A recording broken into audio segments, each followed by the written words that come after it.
Hi everyone, welcome to Go Classes. In this lecture, we will study countability results in theory of computation. In theory of computation for languages, for Turing machines. So for these automata, for grammars, we will see the countability results. Okay, so our topic is countability results in theory of computation. So far, what we have seen in countability, in this chapter countability, so far we have seen everything, every concept. We have seen the definition of cardinality. We have seen the theorems related to cardinality. We have seen definition of countable set, what are countable set, what are uncountable set. We have seen Cantor's diagonalization proof. Using Cantor's diagonalization proof, we have proven a lot of uncountable set. We have proven that set of real numbers is uncountable. Okay.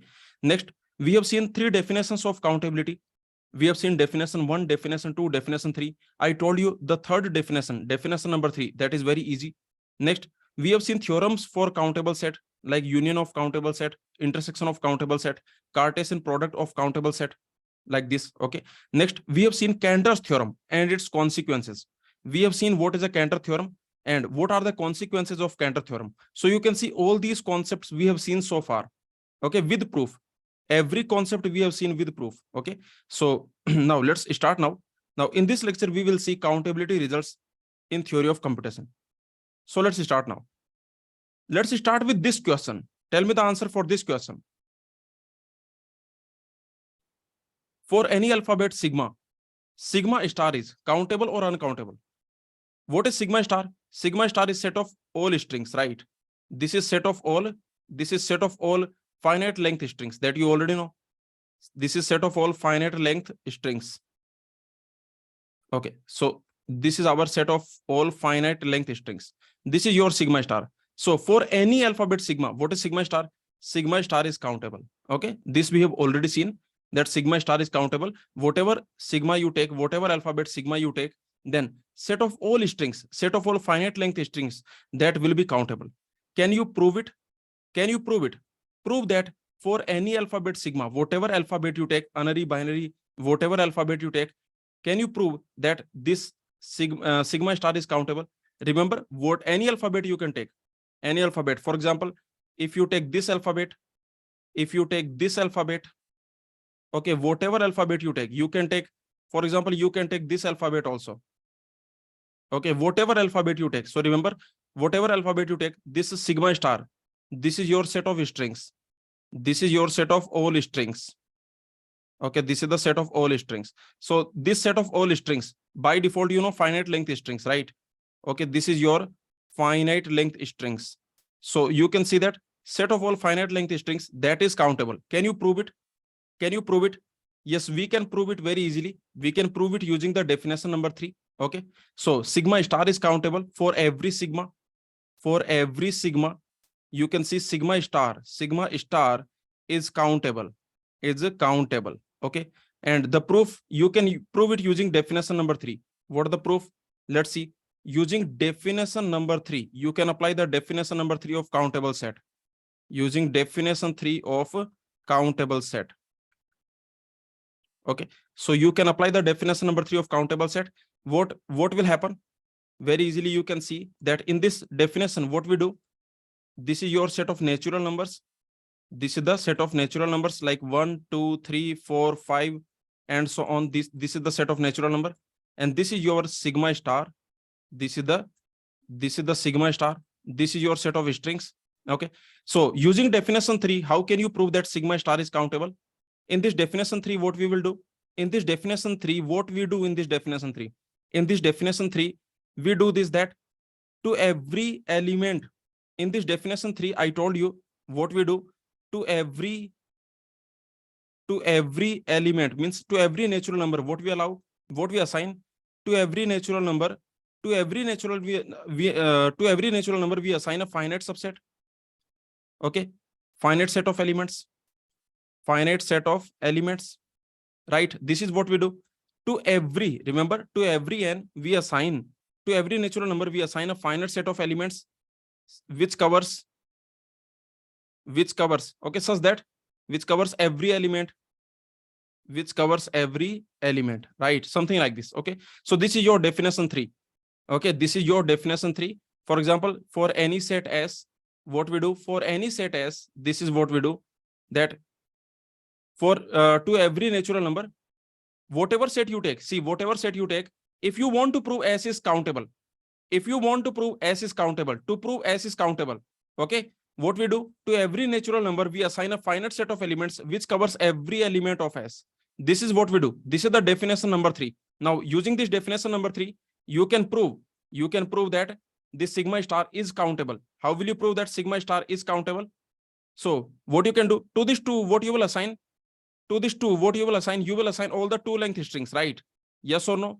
You will assign all the 2 length strings. All the 2 length strings you will assign to 2. What you will assign to 3? What you will assign to 3? Tell me. What are you going to assign to 3? To this 3, you are going to assign all the 3 length strings. All the 3 length strings you are going to assign like this. Okay, very simple. So remember, to any n, whatever n you take, what you will assign to that n? What you will assign to that n? Tell me. Whatever n you take, what you will assign to that n? You will assign all the n length strings. All the n length strings you will assign. And what you will assign to 1? What you will assign to 1? To 1 you will assign 1 length strings. 1 length strings as well as epsilon. Yes or no? You will assign epsilon as well as 1 length strings. Okay, epsilon comma 1 length strings.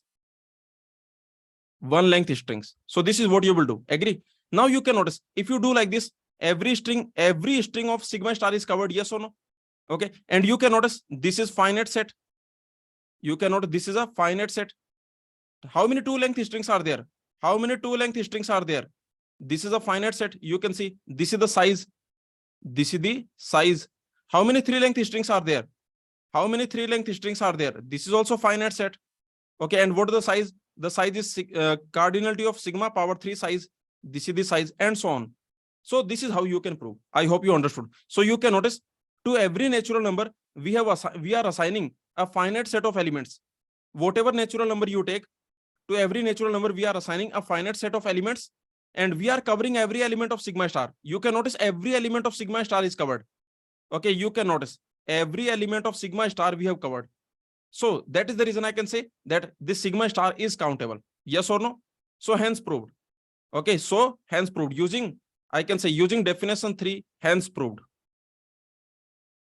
Hence proved. So very simple, you can prove that for every sigma star is countable. Set of all strings is countable. Okay, and this is your proof. This we have already seen in the previous lectures. What is definition 3 and applications of definition 3? Everything we have seen in the previous lectures. So you can watch it. Okay, if you have any doubt. This example also we have seen. Okay, so very simple. So you can see that sigma star, set of all strings, that is countable. That is countable. Okay, now let's move on now. So this is our theorem number 1. What is theorem number 1? Theorem number 1, that is, for any alphabet, remember, sigma star is countable. Okay, whatever alphabet you take, for every alphabet, this sigma star, this is countable. Okay, so I can say for binary alphabet also this will happen. For any alphabet this will happen. So binary alphabet also this will happen. So I can say the set of all finite length binary strings, that is countable. The set of all finite length binary strings, that is also countable. Okay, now let's move on. Tell me this one. Is this we have seen? Yes or no? In the previous lecture, we have already seen this. We know that subset of countable set is always countable, correct? If you take subset of countable set, that will be countable. Now you tell me the answer for this question. Tell me the answer for this question. If L is any language, okay, if L is any language, then what you can say about L? Is this countable or uncountable? If L is any language, this is countable. Can you prove it? Can you prove it? Can you prove it? L can be any language, remember. L can be any language, Can you prove that L is countable? Can you prove L is countable? Yes, because remember, L is subset of sigma star or not? Every language is subset of sigma star. Yes or no? Every language is subset of sigma star. Every language is subset of sigma star. And sigma star is countable. And sigma star is countable. And sigma star is countable. So L is countable. So L is countable. Is this clear? Please tell me. Did you understand? Let me know. See, very simple. Every language is countable. Notice. Okay. Every language, whatever language L you take, every language L is countable. Every language L is countable. Why? What is the reason? Because what is the proof? Let's see the proof. The proof is this.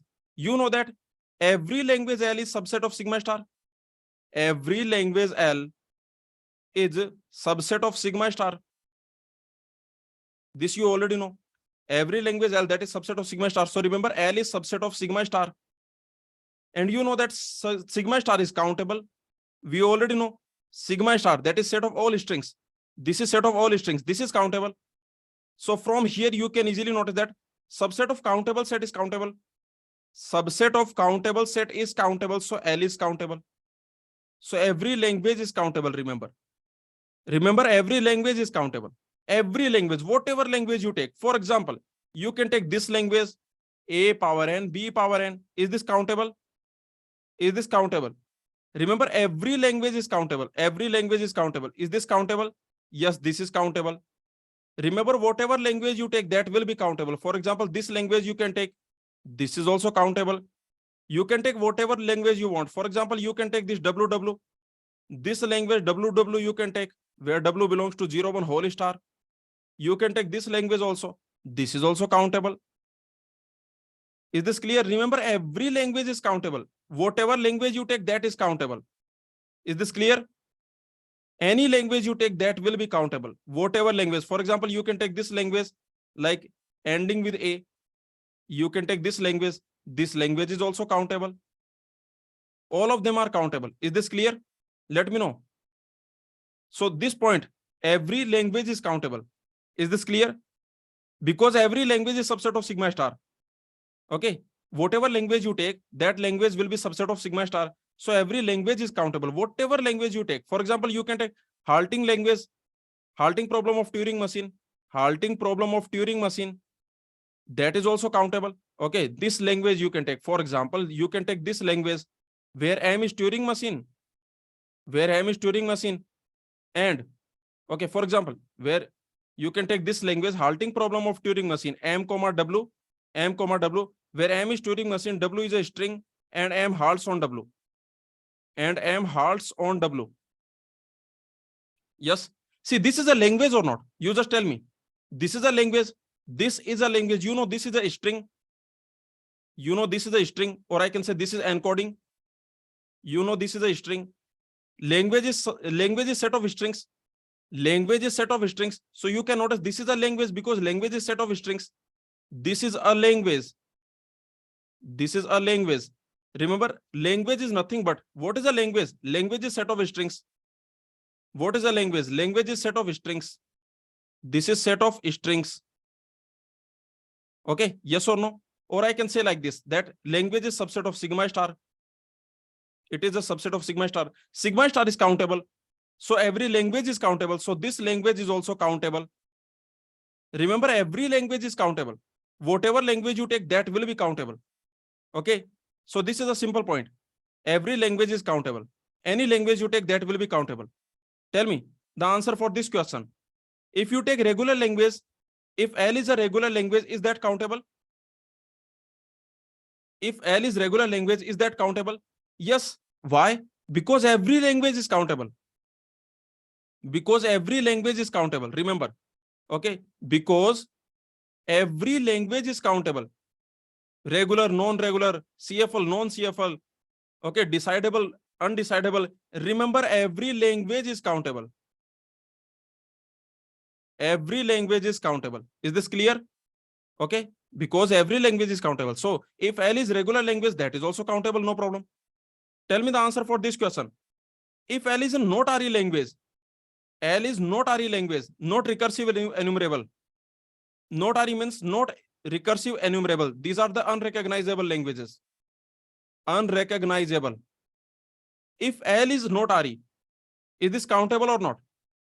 If L is not RE, yes, this is also countable because, see, this is also a language, right? Yes or no? This is also a language because every language is countable. Okay, this is also a language. This is also a language. This is not RE, but this is also a language, right? Yes or no?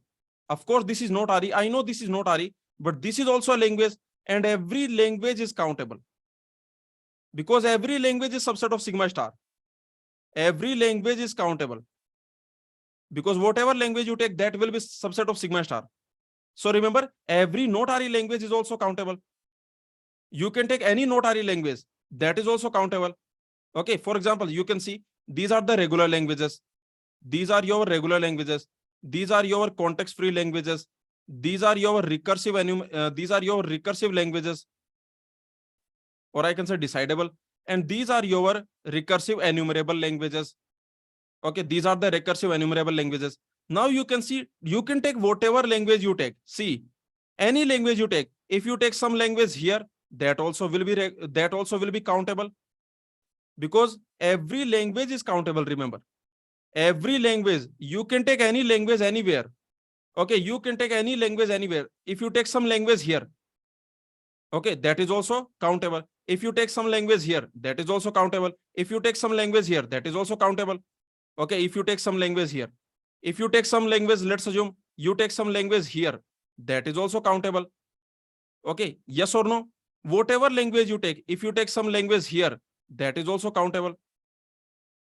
Any language you take, that will be countable. Okay, every RE language countable, every not RE language countable, every regular language countable, every CFL language countable. The point is, every language is countable. That is the point. Every language is countable. That is the point. Simple point. Okay, every language L is countable. Okay, is this clear? Every language L is countable. Why? Tell me why. What is the reason? Because every language L is subset of sigma star. Okay, because every language L is subset of sigma star, and this sigma star is countable, and this sigma star set of all strings is countable. Set of all strings. This is your set of all strings. Okay, sigma star, that is set of all strings. It contains all the strings, and this is set of strings, and this is set of strings. Okay, so you can see this is countable. Subset of countable is countable, that you know. Subset of countable is countable. Subset of countable set is a countable set. Yes or no? So very simple. So this is the reason that every language, any language you take, that will be countable. Okay, tell me this answer. Tell me the answer for this question. If L is decidable language, is it countable? Yes. Don't worry about decidable. It is a language, right? Whether it is decidable or undecidable does not matter. Does not matter. L is a language. That's the simple point. L is a language. Every language is subset of sigma star. Sigma star is countable. Subset of countable is countable. So every language is countable. Okay. Is this clear? Tell me the answer for this question. L is undecidable language. L is undecidable language. Is this countable? Yes, this is countable. Yes, this is countable, because if it is undecidable language, then also it is language, right? Yes or no? L is undecidable, but it is a language. Language is subset of sigma star. Sigma star is countable. Every language is subset of sigma star. Subset of countable set is countable. So you can see, if L is any language, then it is countable. Okay. So you can see these are the results. Please tell me, did you understand all of them? Remember, every language is countable. So you can see every regular language is countable, every non-regular language countable, every CFL countable, every non-CFL countable, every decidable language countable, every undecidable language countable, and every not RE language countable. The point is, every language is countable. Is this clear? The point, this is the simple point. Every language is countable. You can take any language. You can take non-regular language. You can take non-CFL. You can take not RE. Every language is countable. Okay, because every language is subset of sigma star. Sigma star is countable. Subset of countable is countable. So these are the some points. Now let's move on. This is the Cantor's theorem, right? We have already seen the proof. This is your Cantor's theorem, that for every set, whatever set you take, for every set, the cardinality of S, that is strictly less than cardinality of PS. Okay. For any set, for every set, the cardinality of S that is strictly less than cardinality of its power set. So this is the Cantor's theorem. Okay. Now you tell me. Okay, this also we have seen, right? This also we have seen in the previous lecture. In the previous lecture, we have already seen that if S is infinite, then PS will be uncountable. Yes or no? Okay, by Cantor's theorem, just apply the Cantor's theorem. Just apply the Cantor's theorem. If S is infinite, then PS will be uncountable. Okay, the reason is simple. If you take infinite set S, let's assume your set is infinite. If you have infinite set S, then tell me what that means. If you have infinite set S, then what that means? That means cardinality of S that is greater than equal to cardinality of N. Yes or no? This is what it means. This is the definition of infinite set. This is the definition of infinite set. And you can notice by Cantor's theorem, what Cantor says, tell me. What Cantor says? Cantor says that the cardinality of S that is strictly less than cardinality of PS. Okay, so from these two equations, I can create that cardinality of S that is strictly less than cardinality of PS, and that is greater than equal to cardinality of N. Okay, now from this equation, what you got? You got cardinality of N is strictly less than cardinality of PS. Okay, this is your set of natural number. This is your countable infinite set. And the cardinality of PS that is strictly greater than this. So what this means, tell me. From here, what this means? This means PS is uncountable. This means PS is uncountable. Is this clear? Power set of N, power set of S that is uncountable. So this is what we are saying. This is the Cantor's theorem that for every set S, cardinality of S that is strictly less than cardinality of power set of S. And this is a consequence that if S is infinite, then PS will be uncountable. And this is the proof. This is the proof. Now let's see this question. Tell me the answer for this one. The set of all languages. The set of all languages. What is that? Set of all languages. I am asking set of all languages. Set of all languages. Tell me what is set of all languages? Set of all languages. That is your power set of sigma star or not? That is power set of sigma star. Yes or no? Set of all languages. Just notice. What is set of all languages? Set of all languages. That is your power set of sigma star. Okay, because what is power set of sigma star? See, in power set of sigma star, what elements you have? The definition of power set. Apply the definition of power set. What the power set of sigma star? That will be S, where S is subset of sigma star. Okay, S is subset of sigma star. That means what? S is subset of sigma star. That means what? That means S is a language. That means S is a language. Correct? So I can say, what is power set of sigma star? Power set of sigma star, that is set of all languages. That is set of all languages. Correct? This is set of all languages. Okay. And now if you apply the Cantor's theorem, then what will happen? Now if you apply the Cantor's theorem, by Cantor's theorem, what will happen? Just apply the Cantor's theorem. The Cantor's theorem says that the cardinality of sigma star, that will be strictly less than cardinality of power set of sigma star. Yes or no? Cardinality of sigma star that is strictly less than cardinality of power set of sigma star. And you know this is countable infinite. This is countable infinite. Okay, this is your countable infinite. This is countable infinite. This is the lowest level of infinity. Yes or no? This is the lowest level of infinity. Lowest level of infinity. That is your countable infinite. So tell me, this set, power set of sigma star, this has strictly more cardinality than sigma star. Now what I can say? Tell me what I can say. So it simply means that power set of sigma star is uncountable. Yes or no? Yes or no? So I can say power set of sigma star that is uncountable. That is uncountable. Okay. So this is the simple point. So remember, set of all languages that is uncountable. If you look at set of all languages, that is uncountable.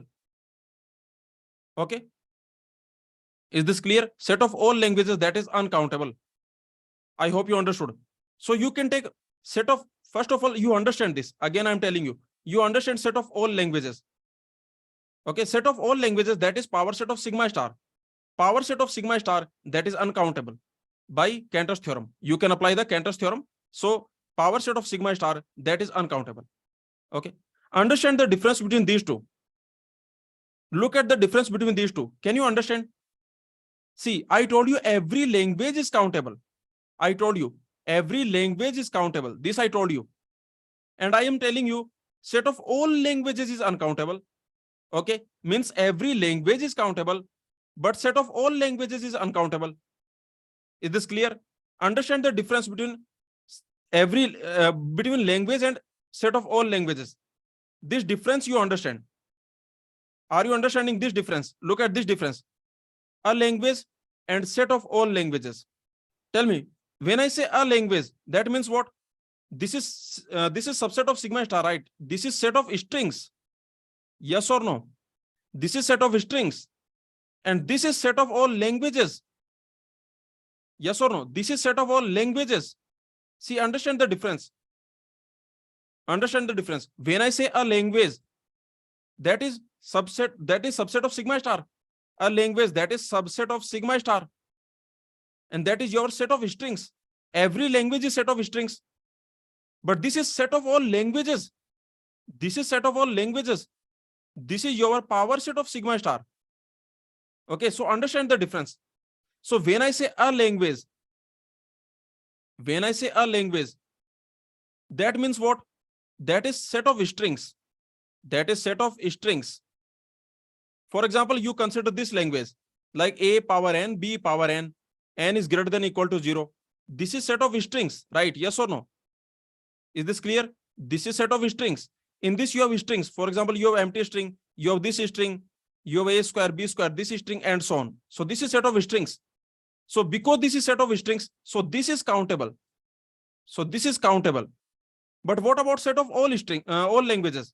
Now you consider set of all languages. Now you consider set of all languages. Set of all languages. Here you have languages. Here you don't have strings. Here you have languages.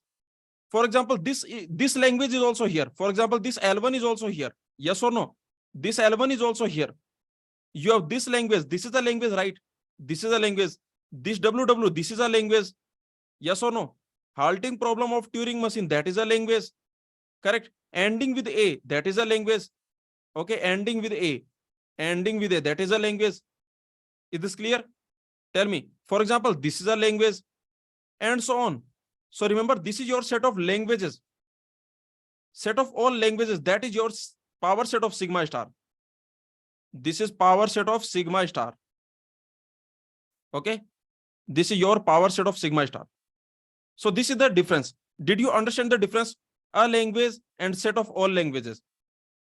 A language means set of strings. Every language is set of strings. Yes or no? That is the definition of language. Every language is set of strings. Every language is subset of sigma star. Sigma star is countable. Subset of countable set is countable. So every language is countable. But this is set of all languages. In this you have all the languages. And this is power set of sigma star. And this is uncountable. Okay. So a language, that is countable. When I say a language, that is countable because that is set of strings. And when I say set of all languages, that is uncountable because that is power set of sigma star. Is this clear? So understand the difference between these two, that every language is countable because every language is subset of sigma star. Every language is set of strings and set of all languages is uncountable. Is this difference clear? Please tell me. Please give me reply. Is this difference very clear? That if you take a language, that will be countable because that is set of strings. If you take set of all languages, that is uncountable. So this difference you understand. So we have seen all these things. We have seen that set of all languages is uncountable. This we have already seen. Okay. So we have seen that whatever alphabet you take, this power set of sigma star, that means what? Power set of sigma star, that means set of all languages. Okay, set of all languages, that is uncountable. Set of all languages. Now tell me the answer for this question. Set of all movies that is countable or uncountable. Set of all movies possible. First of all, how many movies are possible? How many movies are possible? Finite or infinite?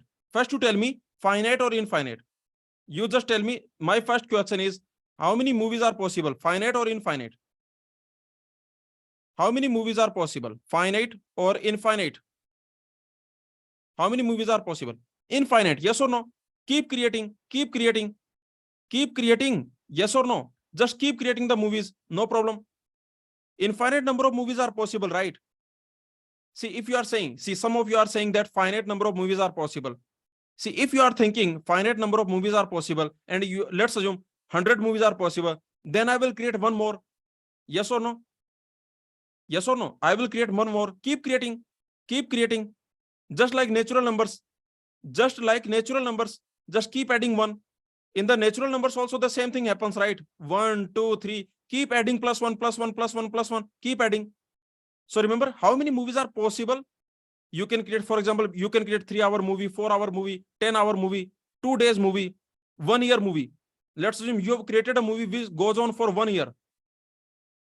Okay. So how many movies are possible? Infinite number of movies are possible. Now my next question. Is it countable or uncountable? Is it countable or uncountable? Set of all movies possible. How many movies are possible? That is countable or uncountable? Tell me. One thing you tell me. See, how many movies possible? That is infinite. Yes or no? You can keep creating movie. How many movies possible? You can create 2-minute movie. You can create 3-hour movie. You can create 10-hour movie, 1 year movie. Okay. You can create a movie which runs for 10 years. Let's assume you have created a movie whose length is 10 years. You can create. So how many movies can be created? Infinite number of movies can be created. But tell me, one particular movie, how much length it will have? One particular movie, how much length it will have? Tell me. One particular movie. You created one particular movie. Let's assume you have created one particular movie. How much length it will have? Finite length, yes or no? Some finite length. Maybe you have created a movie. You have created a movie which is, let's assume, 10 years long. 10 years long, or maybe 1 million years long. Let's assume you have created a movie which is 1 million years long. That is fine. But if you have created one movie, just think about it. If you have created one movie, then that has finite length. Okay. Now you tell me. Now you tell me one thing. You have created movie. Every movie, each movie, a particular movie will have finite length. Okay. And how many such movies you can create? That is infinite. Now you tell me.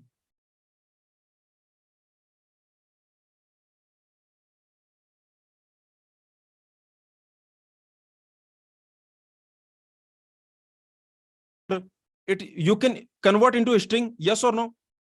Yes or no?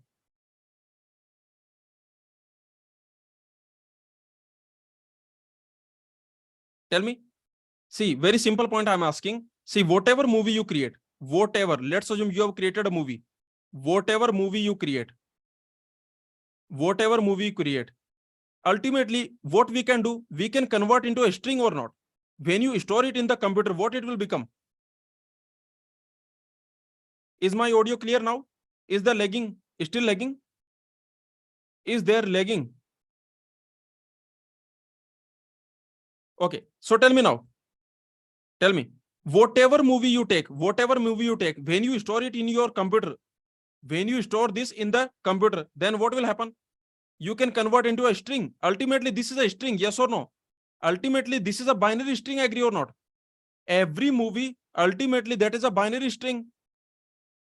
When you store this in the computer, okay? So whatever movie you create, ultimately, in the computer, that is just a binary string, nothing else. Inside computer, that is just a binary string, agree? Inside computer, every movie is just a binary string. Okay, so can I say how many movies you can create? So set of all movies, if you notice set of all movies, can I say set of all movies, that is subset of sigma star? Can I say set of all movies, that is subset of 0, 1, 0 or 1 whole star? That is subset of binary strings, yes or no? Is this clear? Please tell me. Very simple point I'm asking. See, whatever movie you take, Three Idiot movie you can take, Sole movie you can take Harry Potter, whatever movie you take. Okay, any movie you take. Inside a computer, that is just a binary string that you already know. Inside your computer, every movie is just a binary string. Three Idiot is a binary string. Okay, Sole is a binary string. Yes or no? Agree? So whatever movie you take, Harry Potter, that is a binary string. So this is what I'm saying. So can I say every movie is just a binary string? So can I say set of all movies that is subset of sigma star? Okay, yes or no? Set of all movies that is subset of sigma star. So I can say set of all movies that is set of strings. Yes or no? This is just set of strings. Agree? This is just set of strings. Okay, and set of strings, that is what? Set of strings that is countable. Yes or no? Agree? That is countable. So remember, set of all movies that is countable, because you know that this itself is countable and subset of countable is countable. Is this clear? Please tell me, did you understand this? Let me know. I'm asking set of all movies possible that is countable or uncountable. The answer will be countable, because inside a computer everything is a binary string that you already know. See this. This is from Stanford. This is screenshot. On your computer everything is just binary. Binary. Okay. Your photo is binary. Your photo is also binary string. Akshay Kumar photo is also binary string. Katrina Kaif photo is also binary string. So inside a computer, there is no, I can say, difference. You are as handsome as Akshay Kumar. You are as beautiful as Priyanka Chopra. Yes or no? Is this clear? So you can see inside a computer, everything is just a string. Everything. Okay. Every image is a string. Every music, every song is a binary string. Every movie is a string. Okay, everything is a string. Yes or no? Inside a computer.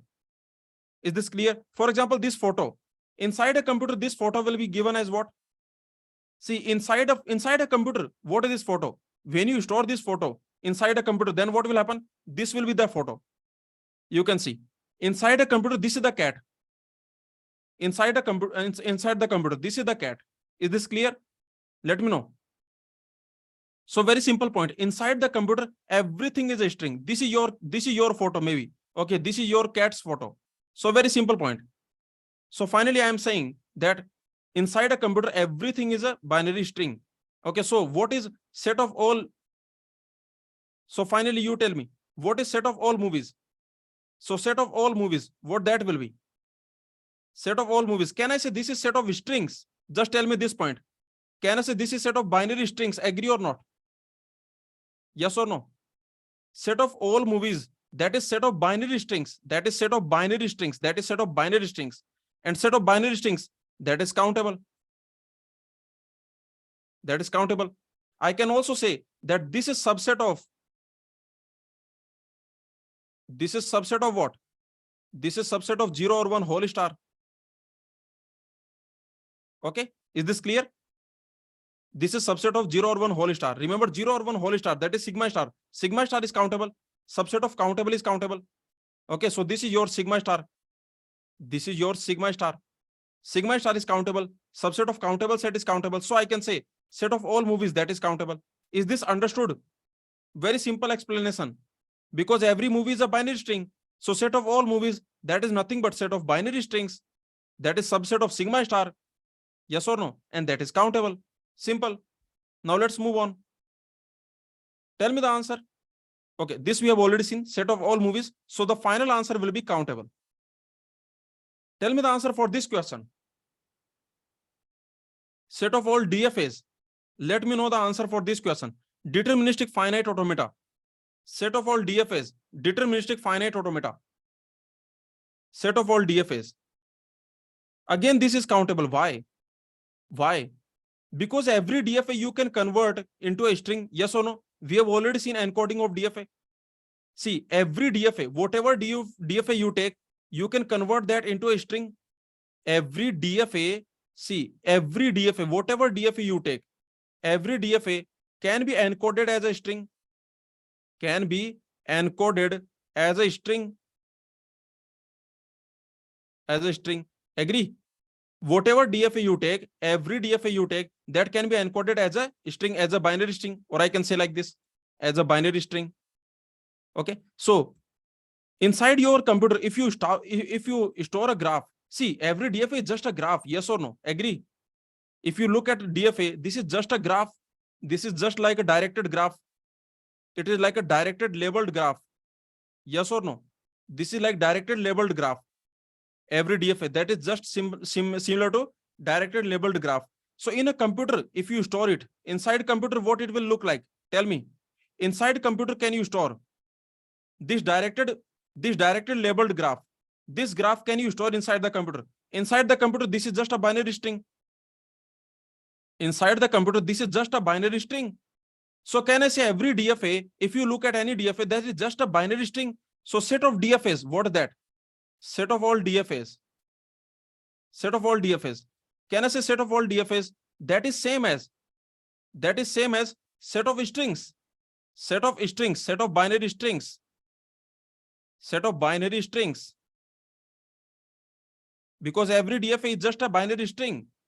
Every DFA is just a binary string. So can I say that set of all DFAs, this is subset of sigma star. This is subset of sigma star. So I can say set of all DFA, that is countable. Yes or no? Is this clear? Please tell me. Set of all DFAs. Your set of all DFAs, remember. Set of all DFAs. If you look at, okay, this is your, for example, DFA D1, DFA D2, DFA D3. How many DFAs you can create? Infinite number of DFAs, right? Yes or no? This is an infinite set. This is an infinite set. You already know this is an infinite set. But you can notice every DFA is just a string. This is just a binary string. You can convert every DFA into a binary string. You can convert, this is just a binary string. You can encode, okay, you can convert every DFA into a string. This is just a binary string. So like this. So finally, I can say that this set, this is countably infinite set. This is countably infinite set. Okay. Because ultimately, this is just a set of strings. Remember, this is just a set of strings, set of binary strings. I hope you understood this point. So remember, set of all DFAs, that will be countable. So this is the theorem. Set of all DFAs is countable. Did you understand the proof? Let me know. Why set of all DFAs is countable? Because set of all DFAs, that means set of strings. Okay, set of all DFAs, that is just subset of sigma star. This set of all DFAs, if you look at this is just subset of sigma star. Okay, so this is countable. Tell me the answer for this question. Set of all Turing machines. Set of all Turing machines. Yes, that is also countable. Turing machine also you can convert into a string. Yes or no? Every Turing machine you can convert into a string, whatever Turing machine you take. Okay, so very simple. Every Turing machine can be encoded or converted, can be encoded into a string, can be encoded as a binary string. We can encode as a binary string. Okay, so this is the simple point. Every Turing machine you can encode as a binary string. So what is your set of all Turing machines? What is that? Set of all Turing machines. For example, this is your set of all Turing machines, like T1, T2, T3, and so on. Okay, this is your set of all Turing machines. You know this is infinite set. You know this is infinite set because you can create infinite number of Turing machines. Keep creating. Okay, keep creating Turing machines. So this is infinite set. Now, this T1, remember, this is just a binary string. You can encode this as a binary string. Okay, this is just a binary string. This is just a binary string. So this set of all Turing machines, this is nothing but set of binary strings. Okay, yes or no? Very simple. So this set of all Turing machines, this is just a subset of sigma star. So this is also countable. So remember, set of all Turing machines, that is countable. So this is your theorem. So finally, these are the theorems. Please read all the theorems. We have seen set of all DFA countable, set of all NFAs countable, set of all PDAs countable, set of all Turing machines countable, set of all context-free grammars countable, set of all DPDA countable, set of all grammars countable, set of all automata countable, set of all regular expression countable. Is this clear? Let me know. Did you understand? Please tell me. Set of all grammars countable, set of all automata countable, set of all regular expression countable. And the reason is very simple, because every grammar you can convert into a string. Every automata you can convert into a string. Every regular expression you can convert into a string. This is the simple reason. Okay, you can take any automata. If you take any automata, any grammar, whatever grammar you take, any regular expression you take, any Turing machine you take, any DFA you take, any PDA you take, any context-free grammar you take, for example, okay, any context-free grammar you take, all these things, all of them, you can, what you can do, all of them, movies you can take, okay, you can take, for example, movies you can take, songs you can take, okay, you can take songs you can take. So all these things, remember all of them, these you can, what you can do, they can be encoded as strings, as binary strings, So all of them, they can be encoded as binary strings. Yes or no? Or I can say, when you store in the computer, then what they will look like? Inside computer, what they will look like? Tell me. Inside the computer, for example, tell me one thing. Do you store songs in your computer? Do you have songs in your mobile or in your computer? Do you have songs? So if you have a song in your mobile, how it looks like inside the mobile, inside the computer? Inside the computer, this song will look like a binary string. Inside the computer, this song is just a binary string. Yes or no? This movie is just a binary string. Automata, Turing machine, context-free grammar, PDA, DFA, everything is just a binary string. Inside the computer, all these things, these are nothing but binary strings. Okay, so is this clear? So I can say set of automata, set of grammars, that is countable, because these are basically set of strings. When I say set of all grammars, you can think as set of binary strings. This is set of binary strings. Means this is subset of sigma star. Okay, is this clear? Similarly, set of all automata, this is also set of binary strings. And this is also subset of sigma star. So all of them, these things are countable, because sigma star is countable. Subset of countable is countable. Now let's move on. Tell me the answer for this question.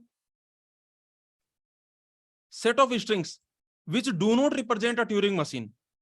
Set of strings which do not represent a Turing machine. Set of strings which do not represent a Turing machine. Yes, that is also countable. Ultimately, this is set of strings, right? Just focus on set of strings. Ultimately, this is just a set of strings. Okay, see, what is set of strings that do not represent a Turing machine? What is that? Set of strings that do not represent a Turing machine. That do not represent a Turing machine. Can I say this is nothing but from sigma star, what you do? Minus set of Turing machines. Yes or no? Minus set of Turing machines. Is this clear? Let me know. From sigma star, this is your 0 or 1 whole star. Okay, from sigma star, what you do? You just minus set of all Turing machines. Please tell me, is this clear? Is this clear? Okay, you already know this is countable. Right? You already know this is countable. And what about this set of Turing machines? This is also countable. What is countable minus countable? What is countable minus countable? That is also countable. Yes or no? Countable minus countable, that is also countable. So remember, very simple. Set of strings. Ultimately, this is set of strings. Focus on set of strings. So set of strings that do not represent Turing machine. Set of strings is always countable. Okay, very simple. Tell me the answer for this question. The set of all computer programs, C program, Java program in your computer, all the programs, set of all programs, that is countable or uncountable? Yes, that is also countable. Why? Tell me. What is the reason? First of all, you tell me how many programs you can write. Tell me how many programs are there. How many programs are possible?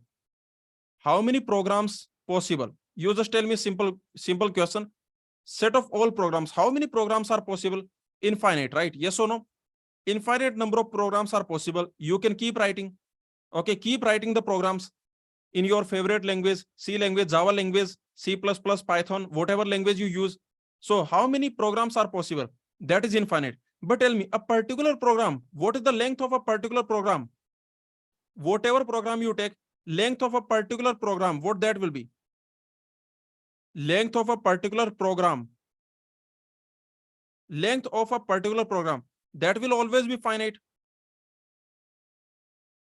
Okay. For example, let's assume you have written a 5 lakh line of code. Okay. Let's assume in the Google, I can say, for example, let's assume in Google, let's assume you have 5 crore lines of code, or maybe 50 crore, 50 million, 50 billion, whatever. Let's assume you have 50 billion lines of code. That is also finite. Yes or no? So if you have written a program, let's assume this program you have written this program. This is your program. Let's assume this is your program. Now, if this is your program, then can I say this will have finite length? This can be very long, but this will have finite length. Yes or no? This can be very long, but ultimately this will have finite length. So length of a particular program, that is always finite.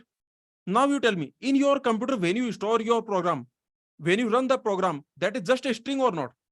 Inside your computer, this program that you have written a program. You have written, let's assume this is your cute program. Okay, hello world program or whatever. So let's assume this is your program. Inside a computer, what is this? Inside computer, what is this program? Let me know. This program, when you run in a computer, in a supercomputer, when you run this program inside a computer, what is this? This is just a binary string, nothing else. Yes or no? Inside computer, this is just a binary string. This is just a binary string. Correct? Yes or no? Finite length, yes or no? Very good. Finite length binary string. Okay, finite length binary string. This is a binary string of finite length, because this program, this particular program, this also has finite length. This is a finite length program. This is a finite length program. So inside your computer, when you store this program, then that is a binary string of finite length. Of finite length. This you know. So finally, what I'm asking, so set of all programs, that will be what? So set of all programs, what I can say? Set of all programs, that is just set of strings. Set of all programs, that is just set of binary strings. Binary strings. And that is just subset of sigma star. That is subset of sigma star. So what I can say? Set of all programs, that is what? So set of all programs, that is countable.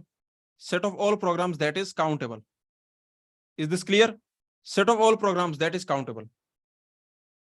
Okay, I hope this point is clear. Please tell me. Let me know. Is this clear? Okay. See, one thing you notice here.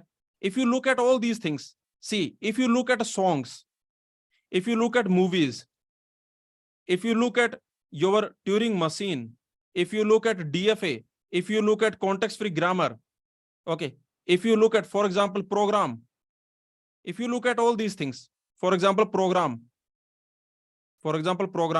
okay, is this clear? For example, graph, how many graphs are there? Graphs, okay, and so on. If you look at all these things, then what you can see in all these things, look at all these things once. Can I say all of them, infinite number of them we can create? Yes or no? All of them, these are infinite sets. Yes or no? Infinitely many of them we can create. Agree with me? Infinitely many can be created. Infinitely many are there. For example, how many songs you can create? How many songs you can create?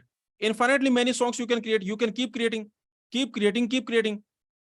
How many movies you can create? Infinitely many. So remember, infinitely many are there. But if you notice one thing, every particular entity, every particular song, if you look at a particular song, what will be the length? Every particular item has what length?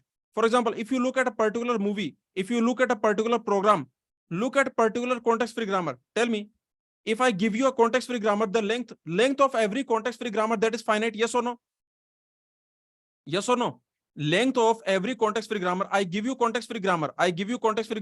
Length of every context-free grammar, that is finite. Length of every DFA, that is finite. Every Turing machine, I can give you a Turing machine. I can give you a Turing machine. That is just a finite object.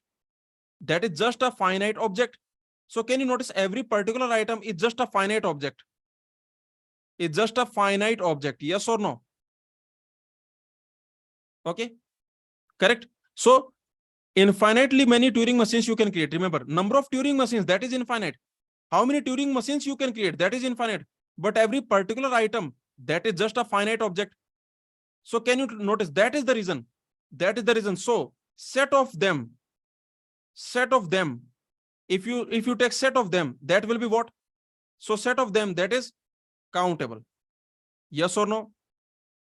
That is countable, because every particular item is finite object. Remember, every particular item is finite object. So these are just strings. We can convert into strings. Okay, so I can say every song is a finite object. Every movie is a finite object. Every Turing machine is a finite object. Every program has finite length. Okay, so you can see that. So they can be converted into what? They can be encoded. They can be encoded as binary string. They can be encoded as a binary string. We can encode them as binary string. Is this clear? We can encode them as binary string. So this is the simple idea. Okay, so all of them, these are just binary strings, nothing else. And set of strings, that is countable. You already know. So set of them, like set of programs, that is countable. Set of context-free grammar, countable. Set of Turing machine, countable. Set of movies, countable. So set of them, that is countable, because these are just binary strings. And set of binary strings, that is countable. Okay, understood? Please tell me so far, did you understand all these things? So remember, set of all computer programs, that is countable. Yes or no? Set of all computer programs. Set of all Java programs, countable. Okay, tell me the answer for this question. Set of all Java programs, that is also countable, because every Java program has just finite length. Okay, set of all Java programs, that is countable, because this is nothing but set of binary strings. Set of binary strings, nothing else. Okay, every Java program, if you look at that, every program is just a string. So set of Java programs, that is also countable. Okay, these questions we have already done. You can watch the previous lectures. For example, this is your n cross n. This we have proven that this is countable, right? N cross n. In the previous lectures, we have already seen that this n cross n, this is countable. We have already seen. We have seen set of all finite length binary strings, that is countable. We have seen this. Set of all Java programs is countable. We have seen this. Yes or no? All of them we have seen. Set of all Java programs is countable. Set of all strings is countable. Set of all finite length strings, that is countable. Okay, and this n cross n, this is countable. Tell me the answer for this question quickly. Let S be a countable set. S is a countable set. If there is injective function from S to A, then what can you say about A? Think about it. S is countable set. If there is injective function from S to A, if there is injective function from S to A, what you can say about A? A will be countable or uncountable? Let me know. If there is injective function from S to A, if there is injective function from S to A, what that means? What that means? From S to A, there is injective function. What that means? That means cardinality of S, that is less than equal to cardinality of A. Okay, and this is countable. This is countable. Superset of countable, that can be countable or uncountable. Yes or no? So we cannot say, agree with me? We cannot say anything. We cannot say yes or no. We cannot say A may or may not be countable. Is this clear? A may or may not be countable. See, very simple logic. S is countable, but there is injective function from S to A. Okay, there exists injection from S to A. Okay, there exists injection from S to A. That means what? That simply means, okay, that means that cardinality of S, that is less than equal to cardinality of A. This is given to you, this is countable. This is given to you, this is countable. So from here, if you notice, we cannot say anything about A. A may or may not be countable. A may be countable, A may be uncountable. A may or may not be countable. Yes or no? A may or may not be countable. Very simple. Tell me the answer for this question. S is countable set. Tell me the answer. If there is surjective function from S to A, what that means? If there is surjective function from S to A, there is surjective function from S to A. There is surjective function from S to A. That means cardinality of S that is greater than equal to cardinality of A. Yes or no?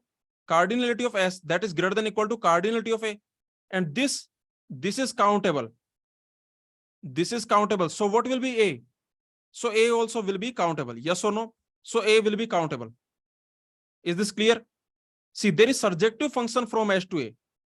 This is saying there is surjection. There is surjection from S to A. From S to A, you have surjection. That means what?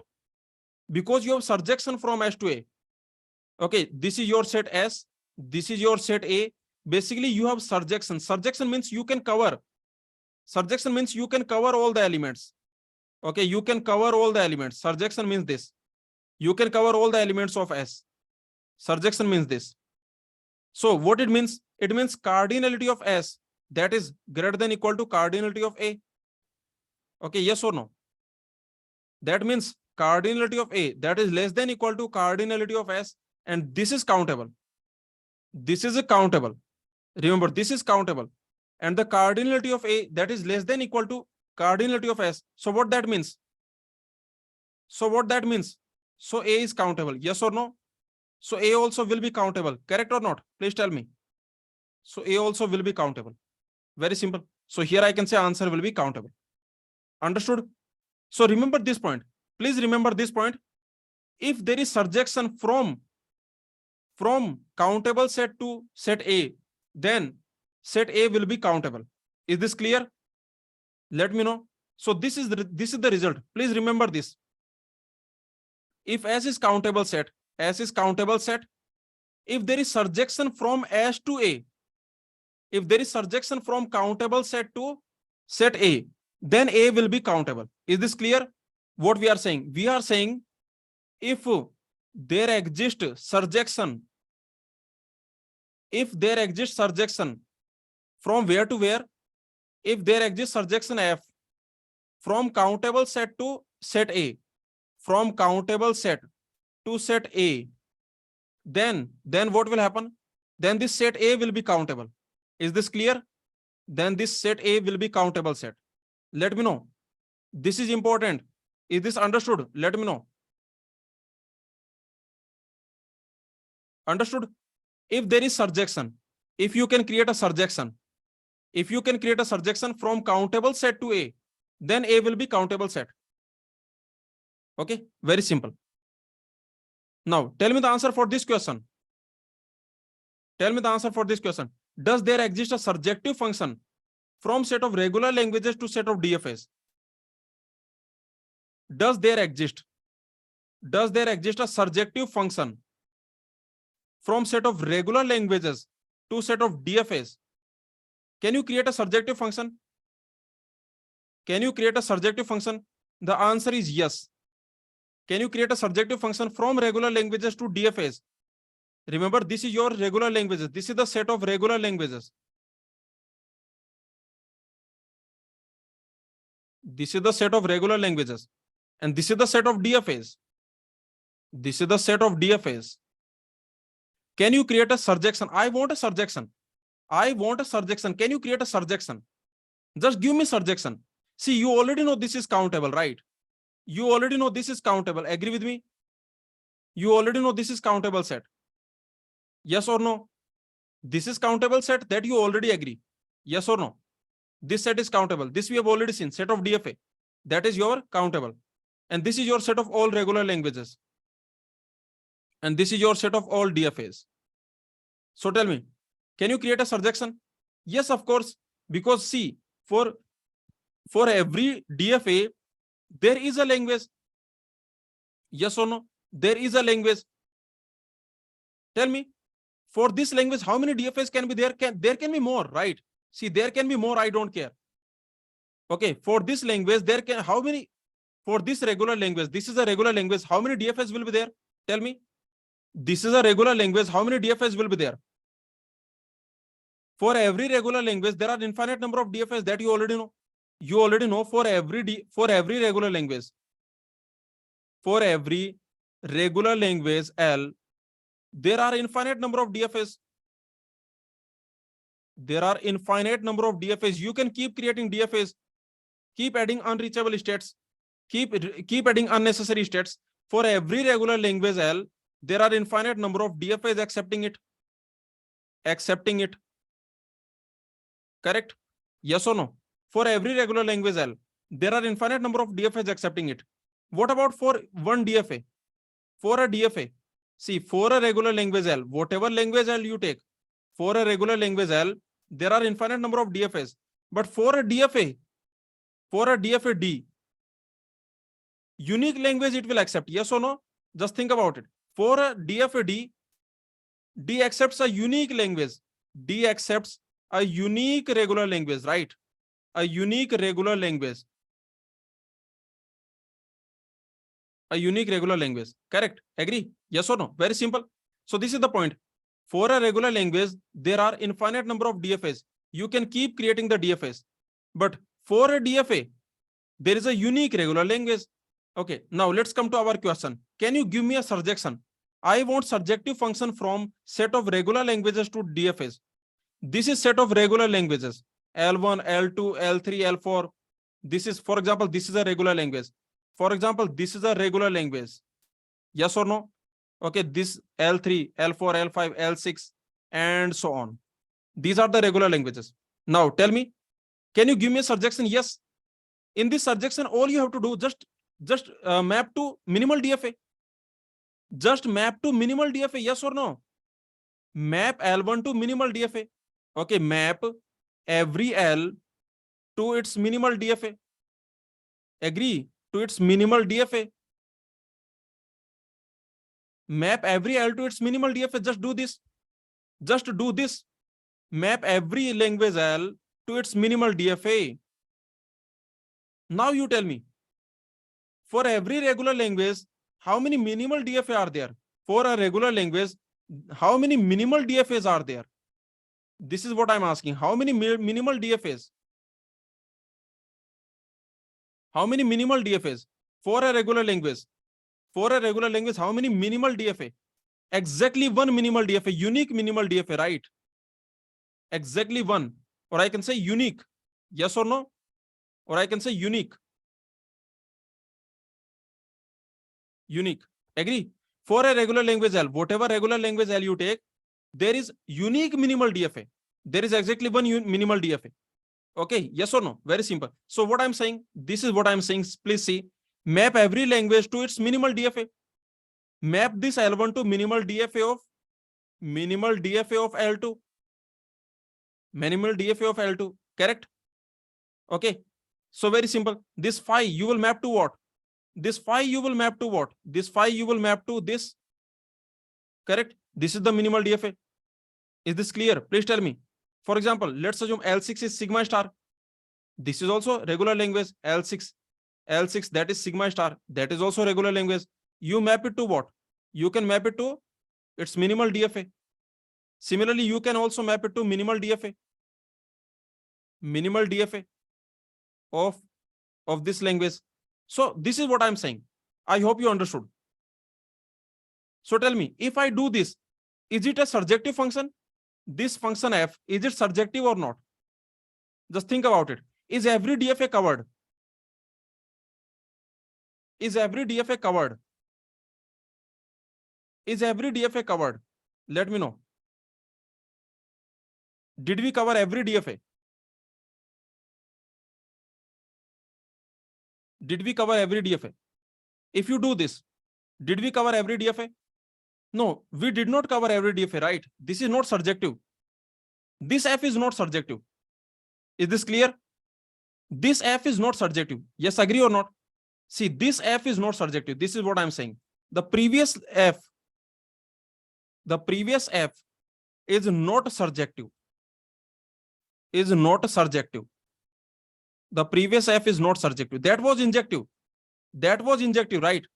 See, previous f is not surjective. This previous f is injective. Previous f is injective. Okay, previous f is injective. Now you tell me just one point. If previous f is injective, then what that means? See what I'm saying. This is not surjective. Why? Because for the remaining DFAs, see, there are many DFAs for L1, right? There are many DFAs for L1. There are many DFAs for L1, but there is no pre-image of those. See, only the minimal DFAs have pre-image. Please understand. Only minimal DFAs have pre-image. Only minimal DFAs have pre-image. Now you tell me, is this injective? Two different languages, will they have same minimal DFA? Two different languages, will they have same minimal DFA? You have two different regular languages, will they have same language? Will they have same DFA? You have two different regular languages, will they have same DFA? The answer is no. So this function is injective. This function is injective. And what that means? This function is injective. Remember, from set of all regular languages, to set of all DFAs, from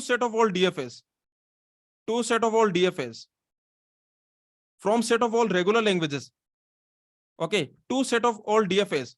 This is injective function. This f is injective function exist. Injective function exists, right? Yes or no? Injective function exists. Is this clear? Injective function exists. So let's call this regular set. For a moment, let's call this regular set. And let's call this DFA set. And let's call this DFA set. So from DFA set to regular set, injection exists. Injection exists. What that means? Let me know. What that means? Tell me what that means. See, injection exists. Okay, from regular set to DFAs, injection exists. So from regular set to DFA set,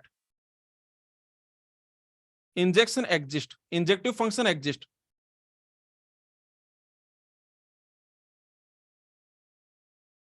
Injective function exists.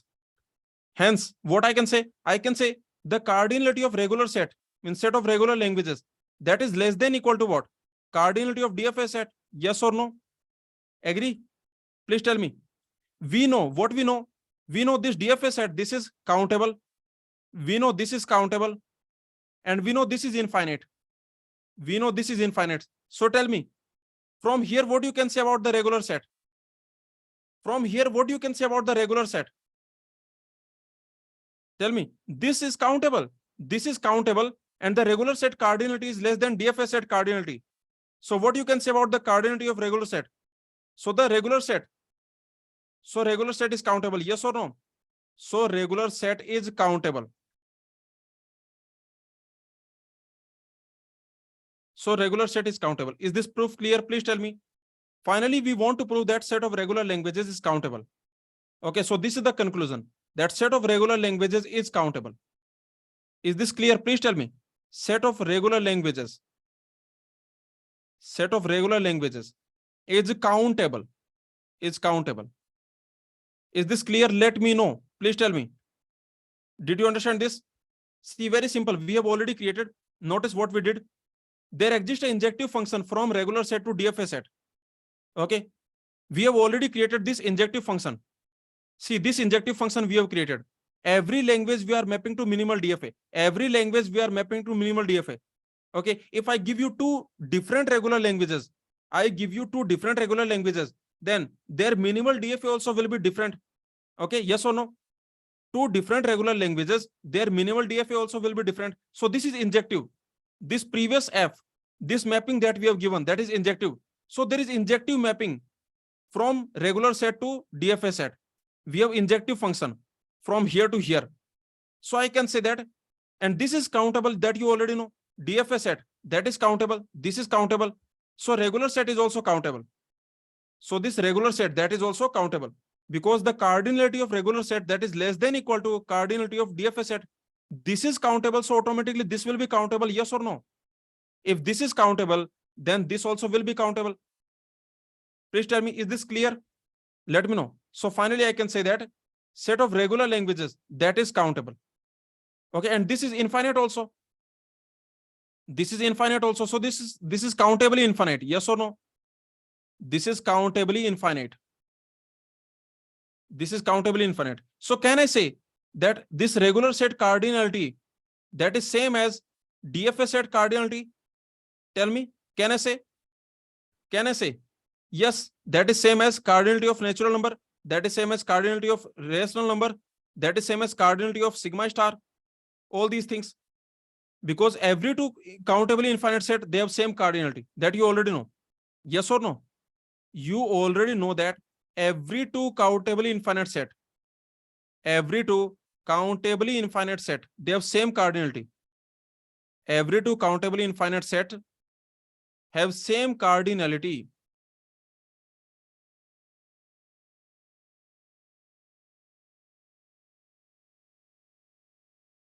Please tell me, is this clear? So remember, very simple. This set of regular languages, this is countable, countable infinite. So the cardinality of regular set, that is same as cardinality of DFA set, that is same as set of natural number, that is same as size of rational numbers, and that is same as size of sigma star. Because whatever two countable set you take, countable infinite, any two countable infinite set you take, okay, they will have same cardinality. So this is your theorem. Set of all regular languages is countable. Is this clear? Please tell me. Read this theorem. Set of all regular languages is countable. Is this clear? Let me know. Now, I want to ask you this question. Read this question and tell me the answer. We know, see, you already know that set of all languages is uncountable. Set of all languages, that is uncountable. But we know that set of all regular languages is countable. Set of all languages uncountable. Set of regular languages countable. What does it tell you about set of all non-regular languages? Tell me. See, set of all languages uncountable. Set of regular languages countable. What it tells you about set of non-regular languages? Set of non-regular languages. Yes, that will be uncountable. Very good. Okay, that will be uncountable. The idea is simple. See, this is nothing. See, the idea is simple. You know that this is the set of all languages. Let's assume this is set of all languages. This is set of all languages. And that is what? Set of all languages. That is power set of sigma star, right? This is your power set of sigma star. Is this clear? So this is your set of all languages. Now, what you have? You have set of regular languages. These are the set of regular languages. Okay. Here you have all the regular languages. Like these are the regular languages that you have. These are the regular languages. This is your regular set. This is your regular set. So tell me, you know this is countable. You know this is countable. This is uncountable. This we know. This is uncountable. Okay. So tell me what you can say about the remaining area. What you can say about this area. See, this area I'm asking. I'm asking what you can say about this area. Tell me. What you can say about this area. What this area will be. What this area will be. So this area will be uncountable, right? Yes or no? This area also will be uncountable. Because set of all non-regular languages, what that is? See, set of all non-regular languages. Set of all non-regular languages. Languages. What you can say that is? That is set of all languages minus set of all languages minus set of all regular languages. Yes or no? Set of all regular languages. Correct or not? Minus set of all regular languages.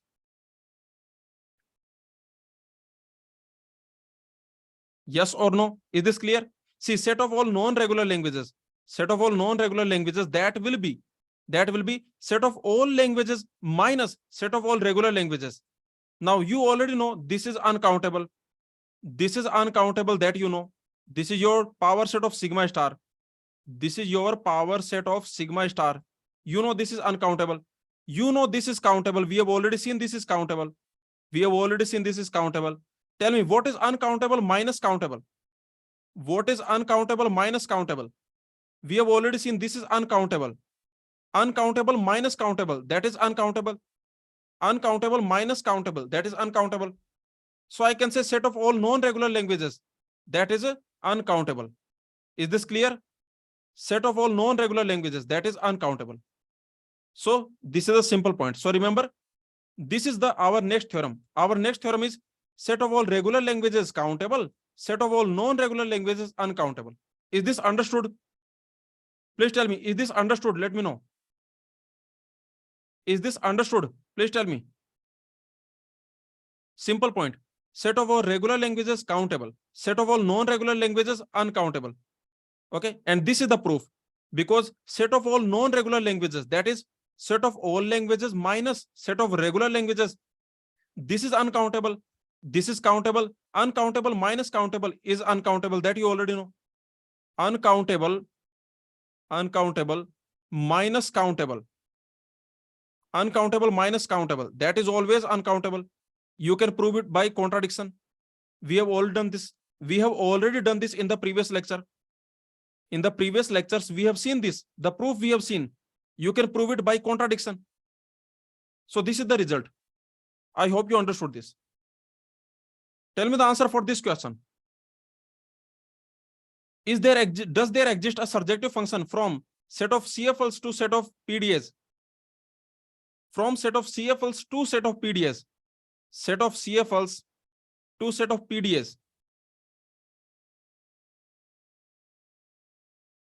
Yes, it will exist. See, or what you can do like this.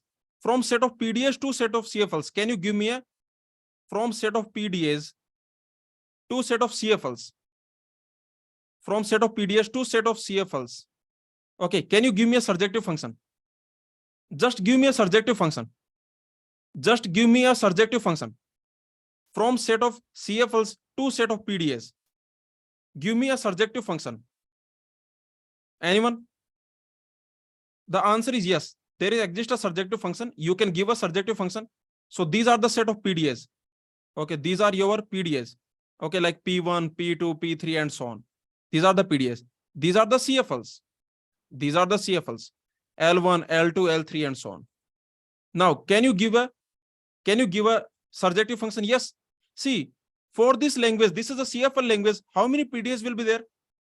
How many PDAs will be there? For this language, for this CFL, how many PDAs will be there? Infinite number of PDAs will be there, right? For example, maybe like this. This is fine, yes or no? But tell me, one PDA will accept how many CFLs? One PDA will accept how many CFLs? Unique CFL. One PDA will accept unique CFL, right? Yes or no? Are you getting this point? Okay, P3, P4, P5, P6, and so on. Okay, and so on. L4, L5, L6, and so on. So notice here that every PDA will recognize unique language. But for a language, you can have multiple PDAs. For a language, you can have multiple PDAs. For a language, you can have multiple PDAs. Correct? Is this correct? Please tell me. For a language, you can have multiple PDAs. So ultimately, this is surjection or not? This is surjection or not? This mapping. Yes, this is surjection. For every language, there is a PDA. For every language, there is a PDA. There is a PDA, yes or no? So yes, this is surjection, right? For every language, there will be PDA. You can check. There will be PDA for every language. For this language also, there will be PDA. There will be PDA. So there is PDA for every language. So I can say this F is surjective. This F is surjective. Okay, this F is surjective. Is this clear? What is F of P? What is F of P? Means for any PDA. For any PDA, what is F of P? That is, means P is mapping to language of P, right? Yes or no? P is mapping to its language. P is mapping to its language. Every PDA is mapping to its language. Yes or no? Every PDA that is mapping to its language. So, image of P, that is language of P. Every PDA is mapping to its language, and this is surjective. Is this injective? Is this injective? No, this is not injective, but this is surjective. This is surjective. This is not injective. This is surjective. Now you tell me, you have surjection from, so there exists a surjection. There exists a surjection from where to where? From PDA set to CFL set. Correct? There exists a surjection. We have a surjection from PDA set to CFL set. What that means? What that means? That means size of PDA set that is greater than equal to size of CFL set. You already know this is countable. You already know this is countable, right? You already know this is countable. So now tell me, you already know this is countable. So what will be CFL set? So set of CFLs, what that will be? Set of all CFLs, that is also countable. Set of all CFLs, that also will be countable. Yes or no? Very simple. Okay. And one more thing, set of CFLs. So we have this set of CFLs. Set of CFLs. So can I say this is infinite? How many CFLs you have? Infinite number of CFLs. And this is countable also. So what I can say? I can say countably infinite, right? I can say countably infinite. So set of CFLs, that is countably infinite. If set of CFLs is countably infinite, remember this is countably infinite. This set of CFLs, this is countably infinite. Now you tell me, this is countably infinite. So can I say that CFL set cardinality is same as CFL set cardinality is same as cardinality of n, and that has same as PDA set cardinality, and that is same as DFA set cardinality, and that is same as regular language regular set cardinality. That is same as set of rational numbers. Yes or no? Is this clear? See, look at all these things. Please tell me. Is this clear? Let me know. See, set of CFLs, that is countably infinite. Okay. Every two countable infinite set, they have same size. That you already know. Okay. This is important. Many times I told you this, that every two countable sets, every two countable infinite sets, every two countably infinite sets, countably infinite sets. Okay. You take any two countably infinite sets, they always have same size. Always have same size, right? Always have same size. And what is that size? What is that size? Always have same size. And what is that size? That size is your LF null. That size is your set of size of natural numbers. Correct? So this is what I'm saying. Remember this. So can I say number of CFLs, that is same as number of regular languages? You can see the cardinality of CFL set.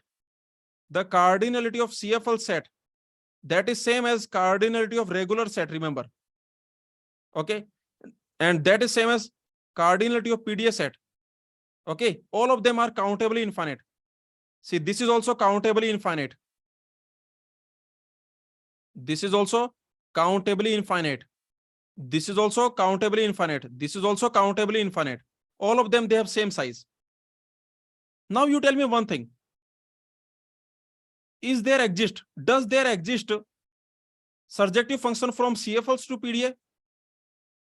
From CFLs to PDA. Tell me. Does there exist surjective function from set of CFLs to set of PDAs? From set of CFLs to set of PDAs. Does there exist? The answer is yes, because they have same size. So there exists a bijection also. You know PDA set, this is also countably infinite. CFL set, this is also countably infinite. So you can create a bijection between them. Yes or no?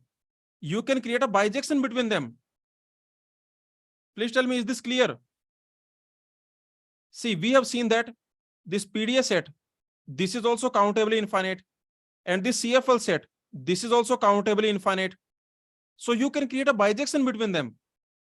This means there exists a bijection. You can create a bijection. There exists a bijection between Set of PDAs and set of CFLs. Set of all PDAs and set of all CFLs. Just apply the definitions, nothing else. Because they have same size. Both of them, they have same size. Yes, they have same size. So there exists a bijection between them. You can create a bijection. So of course there exists a surjection also. You don't have to create the surjection. Don't create. Don't create surjection. Don't create bijection. I am just telling you there exist. Because this is also countable infinite. This is also countable infinite. So they have same size. So that is the reason I can say there exists a bijection between them. Okay, so you can see the set of all CFLs, that is countable. Set of all CFL languages, that is countable. Now tell me the answer for this question. Tell me the answer for this question. We know set of all languages is uncountable. Set of all languages, that is uncountable. Set of all CFLs, that is countable. Means set of all languages uncountable. Set of CFLs countable. So what it tells you about set of non-CFLs? Set of non-CFLs, that will be uncountable. Very good. That will be uncountable. Okay, very simple. That will be uncountable. See what will happen. This is your set of all languages. This is your power set of sigma star. Okay, that is your set of all languages. Right. Now, this is your CFLs. This is your CFL set. Let's assume this is the CFL set. Here you have all the CFLs. Here you have all the CFLs like WW reverse. You have this CFL also. Okay, you have A power n, B power n, and so on. You have CFLs. This is your CFL set. Now, in this CFL set, you already know this CFL set, this is countable. You know this is a countable set. You also know this is uncountable. You also know this is uncountable. So what you can say about set of non-CFLs? Now, what you can say about this set? What you can say about this? What that will be? This is set of non-CFLs. This is set of all non-CFLs. So what you can say about this? Set of all non-CFLs. This will be uncountable, right? This will be what? This is what we are asking. This is what? So this will be uncountable. Because uncountable minus countable, that is uncountable. Correct? Just think about it. If this is countable, then what will happen? If set of all non-CFLs is countable, if set of all non-CFLs is countable, if this is countable, then what will happen? If this is countable, this you already know countable, countable union countable, that will be countable. Yes or no? Just think about it. If this is countable, if this set of non-CFLs is countable, this set of non-CFLs, if this is countable, you already know this is countable, then countable union countable, that will be countable. That is a contradiction. That is a contradiction because set of all languages, that is uncountable. So very simple. This is the simple idea that set of CFLs countable, set of non-CFLs uncountable. Okay, let's move on. Tell me the answer for this question. Tell me the answer for this one. Set of all Turing machines to set of all RE languages. Set of all Turing machines to set of all RE languages. Is there a surjection? Can you create a surjection? The answer is yes. Surjective function exists. Okay, surjective function exists. What you will do? Surjective function exists from set of Turing machines to set of RE languages. These are the set of Turing machines. These are Turing machines like T1, T2, T3, T4, T5, T6, and so on. These are the Turing machines. And these are the RE languages. This is the set of RE languages. Okay. Now, tell me, if I give you this mapping, I am giving you a mapping. Please consider this mapping. The mapping of T, that will be what? That will be LT. Okay. Means every Turing machine will map to its language. This Turing machine will map to its language. Okay. This Turing machine will map to its language. So every Turing machine is mapping to its language. Okay. Remember, it can happen that two Turing machines have same language. This can happen. That is fine. That is fine. But tell me, every RE language will it have a Turing machine? Every RE language, will it have a Turing machine? Tell me. Every RE language, will it have a Turing machine? Yes. Okay, yes. Remember, it can have multiple Turing machines. That is fine. That is fine. But every RE language will have a Turing machine. Will have a Turing machine. So this is what we are saying. This is what we are saying. I hope you understood. Okay, so remember this mapping. Can I say this is surjective mapping? Can I say this mapping is surjective mapping?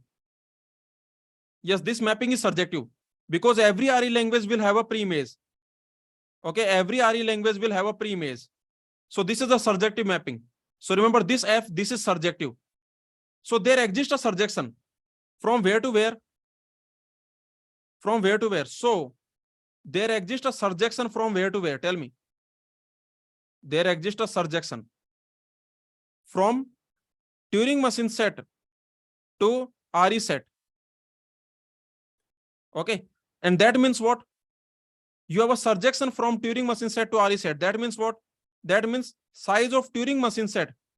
The set of all Turing machines, that size is greater than equal to size of RE set. Okay. And you already know this is countable. We know set of all Turing machines is countable. That we already know. Set of all Turing machines. Because Turing machine is a string. Yes or no? Set of Turing machines is countable. Why? Because every Turing machine is just a string. So set of Turing machines means set of strings. So this is countable. Okay, so from here I can say that set of RE languages countable. Set of RE languages is countable. Is this clear? Set of all RE languages, that is countable. Very simple point. Okay, set of all RE languages, that is countable. And that is infinite also. So this set of all RE languages, remember, this set of all RE languages, this is countable infinite. This is countable infinite. This is countable infinite. What that tells you? What that means? If this is countable infinite, what that means? That means size of RE set, that is same as size of Turing machine set. That is size of regular set. That is size of DFA set. That is size of natural numbers. That is size of rational numbers. That is size of sigma star. Is this clear? Please tell me. All of them. So there exists a bijection between them. You can create a bijection between Turing machine and set of regular languages. There exists a bijection. All of them, they are countably infinite. LF null. Their size is LF null. All of them are countably infinite. Okay, so remember the set of all RE languages is countable. This is important. This is an important point. So remember this, that set of all RE languages countable. Is this clear? Let me know. Did you understand all the points? I am telling you one by one. Every point I am telling you one by one. Just understand. Don't by heart. Don't remember. You don't have to remember. Just understand what is happening. So set of all RE languages countable. Set of all Turing machines countable. Now you tell me this answer for this question. Set of all languages uncountable. Set of all RE languages countable. Then what it tells you about set of all not RE languages? What it tells you about set of not RE languages? Yes, that will be uncountable. Very good. That will be uncountable. Okay. So this is the simple point, that will be uncountable. So remember, this is your set of all languages. This is your power set of sigma star. And this is your RE set. This is the RE set. So remember, we know here you have all the languages, L1, L2, L3, and so on. These are the languages. So this is countable. This is countable. You know this is uncountable. You know this is uncountable. Okay. So tell me now what you can say about this set. What you can say about this means set of not RE languages. This is set of not RE languages. This is set of not RE languages. That will be what? So that will be this set of not RE languages. That is okay. So that is uncountable. That is uncountable. That will be uncountable. So simple point. So this is important. Let me tell you, this point is actually important. Remember this.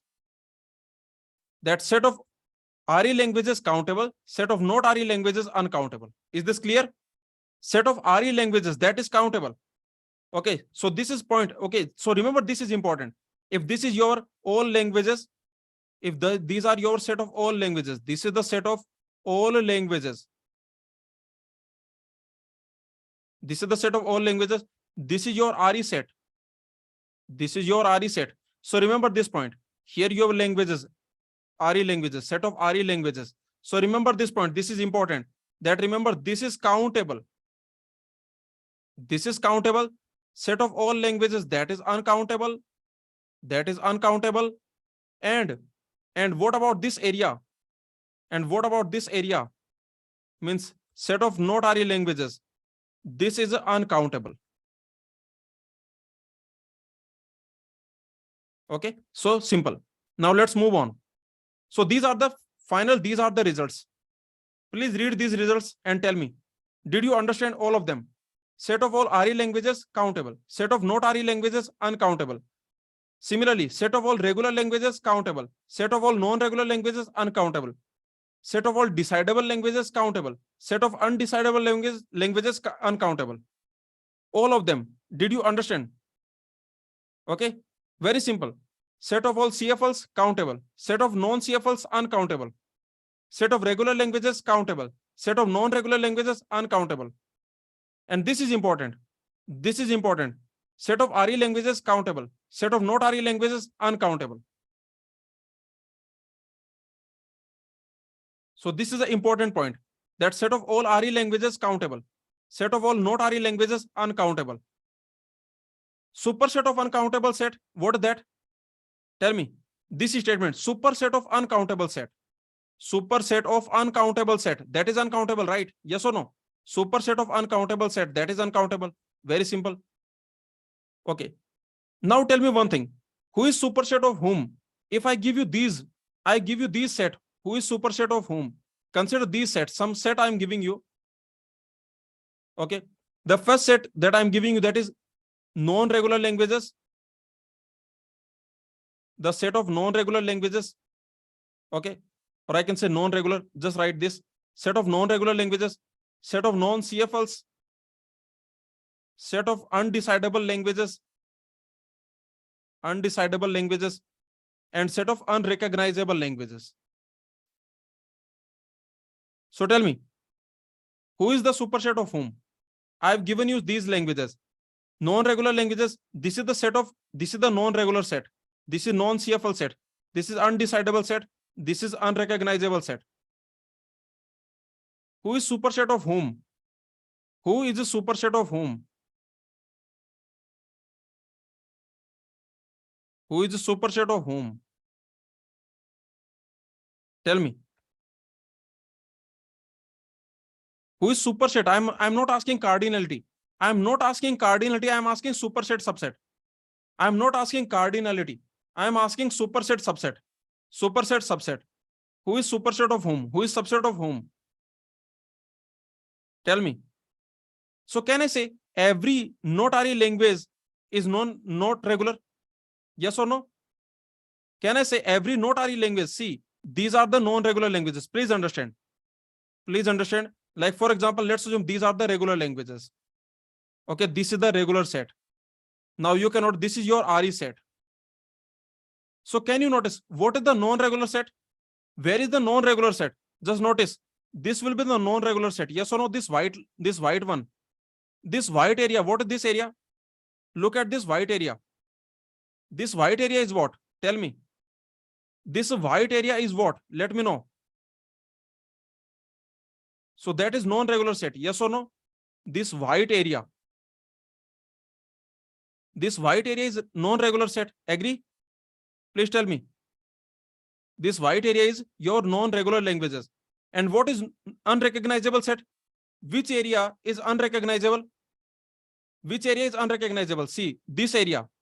Look at this area. Look at this area. Look at this area. This area is what? This is unrecognizable. Yes or no? Look at this pink area. Look at this pink area. That is unrecognizable. Now tell me, who is superset of whom? Who is superset of whom? Tell me. Very good. Set of non-regular languages. That is superset of set of unrecognizable languages, because every unrecognizable language is non-regular. See, very simple point. Very simple. Just ask like this. Every unrecognizable language, every not RE language, can it be regular? If you have a not RE language, can it be regular? Every not RE language. If you have a not RE language, can it be regular? Let me know. Every not RE language is non-regular, right? Is non-regular. So what that means? So what that means? That means this not RE set, this not RE set, this is subset of what? This is subset of non-regular set. Agree? Yes or no? Simple point. Because remember, every not RE language is not regular. Every not RE language is not regular. So I can say not RE set, that is subset of not regular. Okay, the same thing you can also say like this. Every regular is RE. Yes or no? Every regular is RE, correct? See, every regular language is RE. Is RE language. So I can say that set of regular languages, that is subset of RE languages.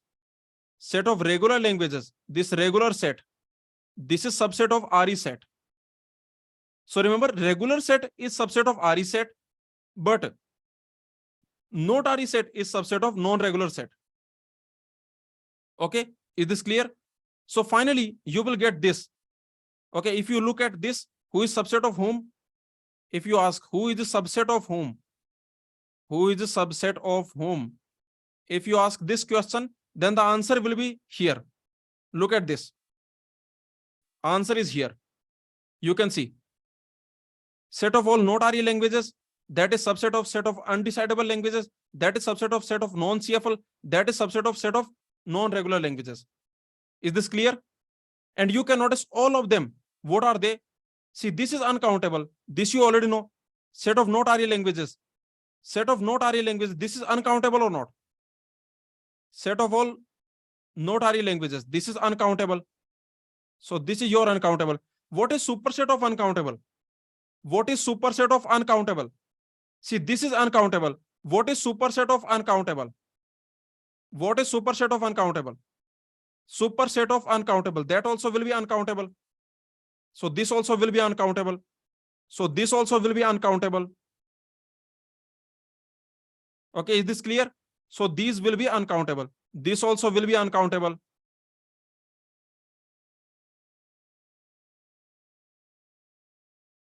Because set of not RE languages is uncountable.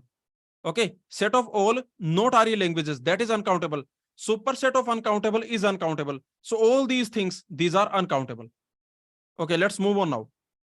So remember, you know, this is uncountable, that you already know. This you know, this is uncountable. Now, superset of uncountable is uncountable. So this also will be uncountable. This also will be uncountable. This non-regular set. This also will be uncountable. Okay, all of them, they will be uncountable. Very simple. Now let's move on. So we have seen everything so far.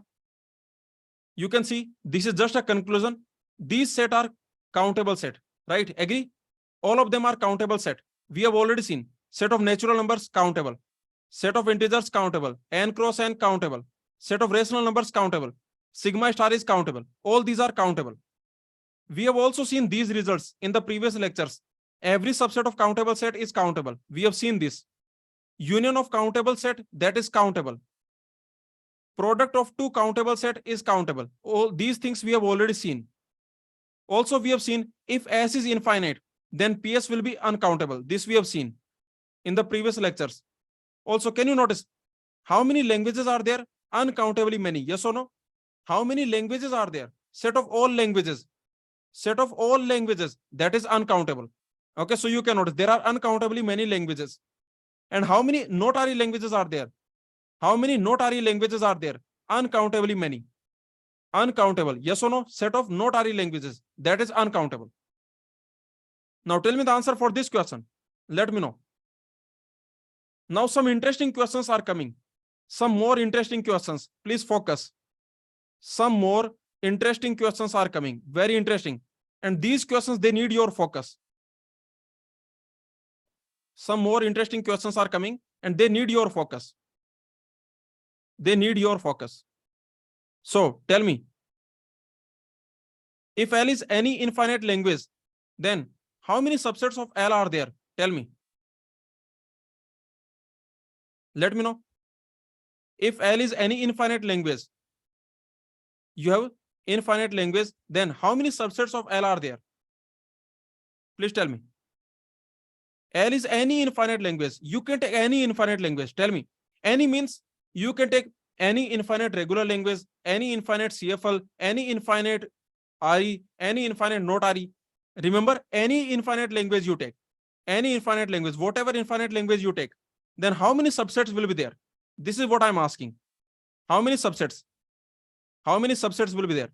That will be uncountable. Very good. Very good. That will be uncountable. Okay, because L is infinite. See, L is infinite. So how many subsets will be there? See, if you take L, which is infinite language, you can take any infinite language. Okay, you can take any infinite language. Infinite language, any infinite language. Okay, any language, any infinite language. So you have infinite language. Now you tell me how many subsets. So set of subsets of L. What that is? Set of subsets of L. What that will be? What we call it? Set of subsets of L. That is power set of L. That is power set of L, right? Yes or no? Okay. Now you tell me Cantor's theorem. What Cantor says? See what Cantor says. Cantor says size of L that is strictly less than size of PL.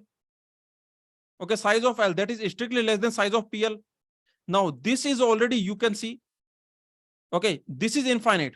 This is infinite. So what will be PL? This is infinite. You already know this is infinite. Okay, this is infinite. So what will be PL? That will definitely be what? That will be uncountable. Yes or no? So that will definitely be uncountable. PL will be uncountable.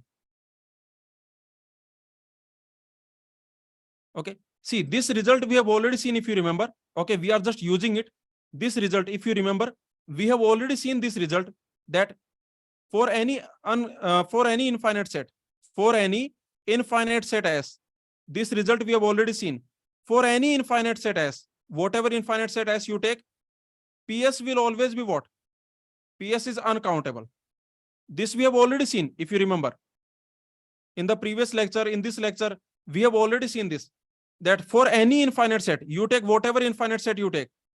Okay, this PS is always uncountable. So this is what I'm saying. If L is any infinite language, then how many subsets are there? That will be uncountable. Okay, very simple, right? Yes. Now let's move on. Tell me the answer for this question. If L is any infinite regular language, does it change anything? Does it change anything? Does it change anything? No. Okay, this infinite matters. See, L is infinite set. Okay, L is infinite set. That's it. L is infinite set. So how many subsets will be there? Again, uncountable. Uncountable. Again, uncountable. Okay, very simple. Just use this theorem for any infinite set. Whatever infinite set you take, for any infinite set, PS is always uncountable. So if you take any infinite set, whether it is regular, non-regular, does not matter. So you can see if L is infinite regular language, okay, then how many subsets will be there? That will be uncountable. Very good. So this is the theorem. This theorem you remember. For any infinite language, whatever infinite language you take, okay, this is important. For any infinite language, what will happen? There are uncountable number of subsets. There are uncountable number of subsets. Tell me the answer for this question. Let L be any infinite language. L is infinite language. Okay, this can be any infinite language. How many subsets are there? That you already know. That is uncountable. That is uncountable. Is it necessary that some subset will be not RE? At least one subset will be not RE. Is it necessary that at least one subset will be not RE? That at least one subset will be not RE. That at least one subset will be not RE. Is it necessary that at least one subset will be not RE? Whatever infinite language you take, please read the question. L is what? Just tell me. L is what? L is any infinite language. Any. You can take sigma star. You can take a power n, b power n. You can take ww. You can take any infinite language. You can take infinite regular language. You can take infinite non-regular language. You can take infinite CFL. You can take infinite not RE. You can take infinite RE. Any infinite language. Okay. Whatever infinite language you take, whatever, any infinite language you take, okay, it must be infinite. Then how many subsets will be there? For any infinite language, how many subsets will be there? Uncountable. Yes or no? By Cantor's theorem. From Cantor theorem, you can see how many subsets will be there. That is uncountable. Is it necessary that some subset will be not RE? Is it necessary for every infinite language? Is it necessary that some subset will be not RE? And the answer is yes. And you can prove it by contradiction. Just use contradiction. Just prove by contradiction. See, you can prove by contradiction. Just prove it by contradiction. You can prove it by contradiction. What you need to prove? See, what is given? Just tell me this point. What is given? You tell me given. Given a language, an infinite language L. An infinite language L. Language L. This is given. Infinite language L. This is given to you. An infinite language L is given to you. Okay. And what we need to prove? And what we need to prove? You need to prove that some subset of L will be not RE. Okay. This is what we need to prove. We need to prove that at least one subset of L will be not RE. At least one subset. At least one subset of L is not RE. Is not RE. Okay. And you can prove it by contradiction. How can you prove it by contradiction? Assume every subset. Okay. So what you will assume for contradiction? Just tell me what you will assume for contradiction. For contradiction, what you will assume? You will assume every subset is RE. Yes or no? Assume every subset of L is RE. For contradiction, you assume. For contradiction, assume every subset of L is RE. Is this clear? Please tell me. Is this clear? Assume. Just assume. For contradiction, assume that every subset is RE. Now you tell me. You already know how many subsets are there. Let's assume these are the subsets of L. This is P of L. That means set of subsets of L. Set of all subsets of L. How many subsets are there? Tell me. How many subsets are there? Remember, L is infinite. Remember, L is infinite. Since L is infinite,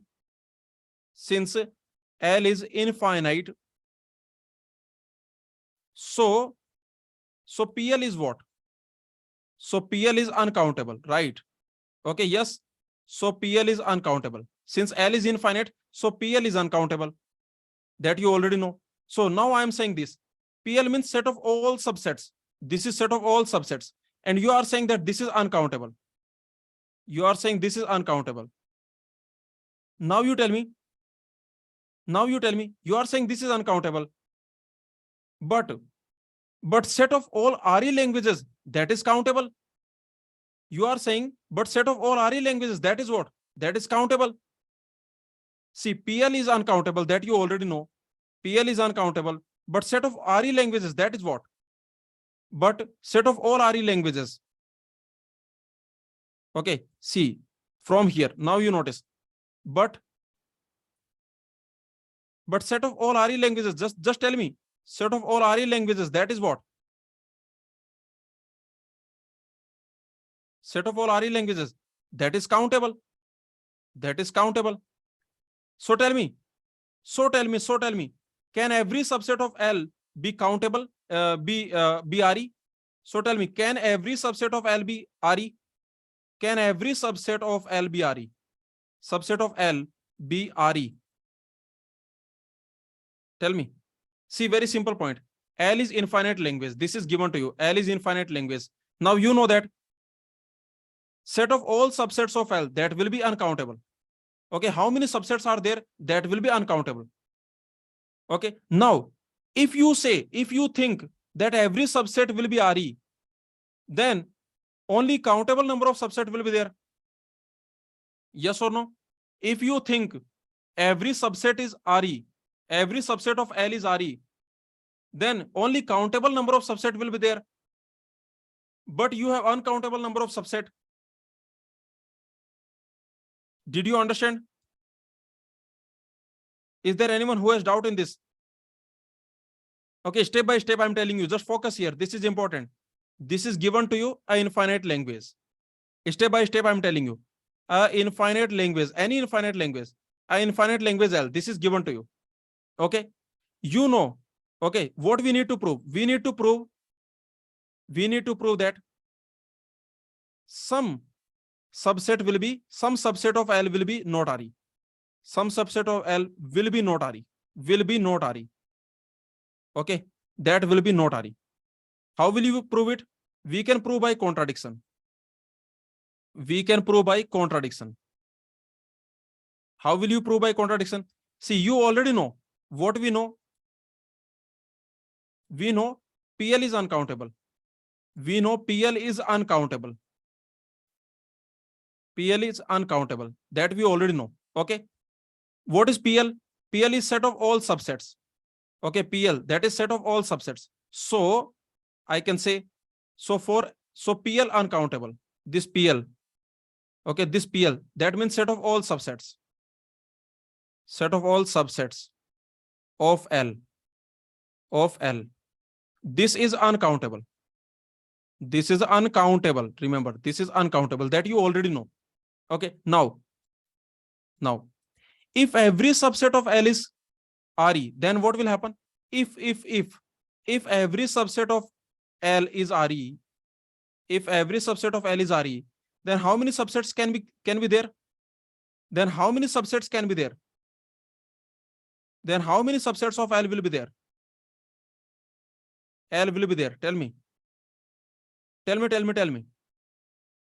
Then how many subsets of L will be there? Only countable? Yes or no? Only countable?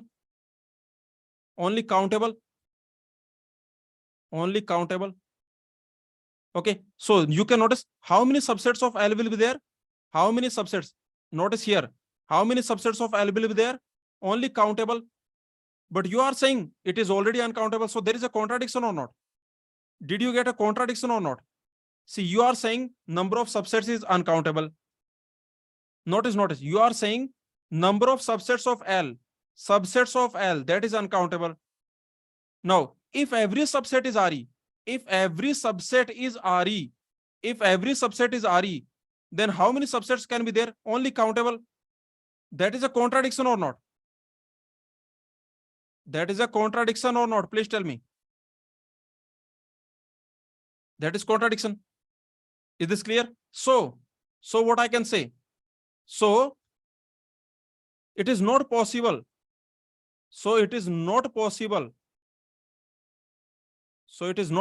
That every subset of L is RE. Okay, yes or no? So it is not possible. That every subset is RE. That means what? So at least one subset must be not RE. Yes or no? So some subset must be not RE. Is this clear? Please tell me. Let me know. So some subset must be not RE. Hence proved. And this is very interesting result. Let me tell you. This result is very important result. But first of all, you tell me, did you understand? First of all, you tell me, did you understand this? Let me know. See, this is just simple proof by contradiction. Simple proof by contradiction. There is nothing in this. So this is the conclusion I am giving you. Notice this conclusion. And this conclusion is important. For any infinite language, regular or non-regular, RE or not RE, whatever, for any infinite language L, what will happen? For any infinite language L, what will happen? Tell me. For any infinite language L, what will happen? At least one subset, some subset of L will be not RE. Is this clear? Some subset of L will be not RE. Will be not RE. Is this clear? Let me know. Some subset of L will be not RE. Understood? The proof by contradiction. The proof is by contradiction. The proof is very simple because you have an infinite language. So how many subsets will be there? Okay, forget about everything. I'm asking few questions. Please tell me the answer. You have infinite language L. See, you have infinite language L. So how many subsets will be there? You have infinite language L. So how many subsets will be there? By Cantor theorem, you have uncountable number of subsets. Very good. Okay, Cantor theorem says that from Cantor theorem, you can see that there are uncountable number of subsets. Now, if every subset of L is RE, if assume every subset of L is RE, then how many subset you can create? Every subset of L is RE, then how many subset you can create? Only countable. Okay, yes or no? So that is the contradiction. You are saying that there are uncountable number of subset. Now, if every subset is RE, then only countable number of subset will be there. So that is the contradiction. So I can say some subset will be not RE. So some subset will be not RE. Yes or no? Is this clear? Some subset of L will be not RE. This is your proof. And this statement is important. And this will happen for any infinite language. This will happen for every infinite language. See this statement, this theorem. For any infinite language, this will happen. Whatever infinite language you take, this will happen. For any infinite language, at least one subset will be not RE. And this will happen for any infinite language, whatever infinite language you take. So will it happen for every infinite regular language? This will happen for any infinite language. So will it happen for any infinite regular language? Will it happen for every infinite regular language? Yes, because this will happen for every infinite language. Whatever infinite language you take, there will be at least one subset which is not RE. At least one subset will be not RE. Now, one interesting question I want to ask. Please see this. Please see this. Again, L is infinite language. Notice, again what you have? Again, L is any infinite language. You take any infinite language you take. Okay? Take any infinite language. How many subsets will be there? Please tell me. Please tell me how many subsets of L will be there. Take any infinite language. How many subsets of L will be there? By Cantor theorem, that is uncountable. Very good. Uncountable. Okay, very good. Now I am asking, how many subsets will be not RE? You know at least one subset will be not RE, right? You know at least one subset will be not RE. That you know, right? Agree? You know at least one subset will be not RE. At least one subset will be not RE, that we have seen. Okay, that we have seen. That at least one subset will be not RE. But now I'm asking, how many subsets will be not RE? At least one will be not RE, but how many subsets will be not RE? Very good, Mayuk, very good. Yes, uncountable number of subsets will be not RE. Uncountable number of subsets will be not RE. The reason is simple. The reason is simple. You know that L is infinite. You know L is infinite language. See, the reason is very simple and the proof is also very interesting. The proof is also very simple. L is infinite language. So PL is what? What is PL? So PL is what? PL means set of all subsets. PL means set of all subsets of L, set of all subsets of L, that will be what? That will be uncountable. That will be uncountable. Okay, you agree that some of these subset will be RE, some of these subset will be not RE. Yes or no? You agree? Okay, some of these subsets will be RE. Some of these subsets, what they will be? See, some of these subsets of L will be RE, and some will be not RE, right? Yes or no? Some of these subsets of L will be not RE. Okay, some of these subsets of L will be not RE. Correct? Simple. Very simple. Yes or no? This is very simple. Now you tell me. So this is your PL. This is your P of L. This is your P of L. Means this is the set of all subsets. This is the set of all subsets. Here you have all the subsets of L. Okay. Remember, here you have all the subsets of L. All the subsets of L.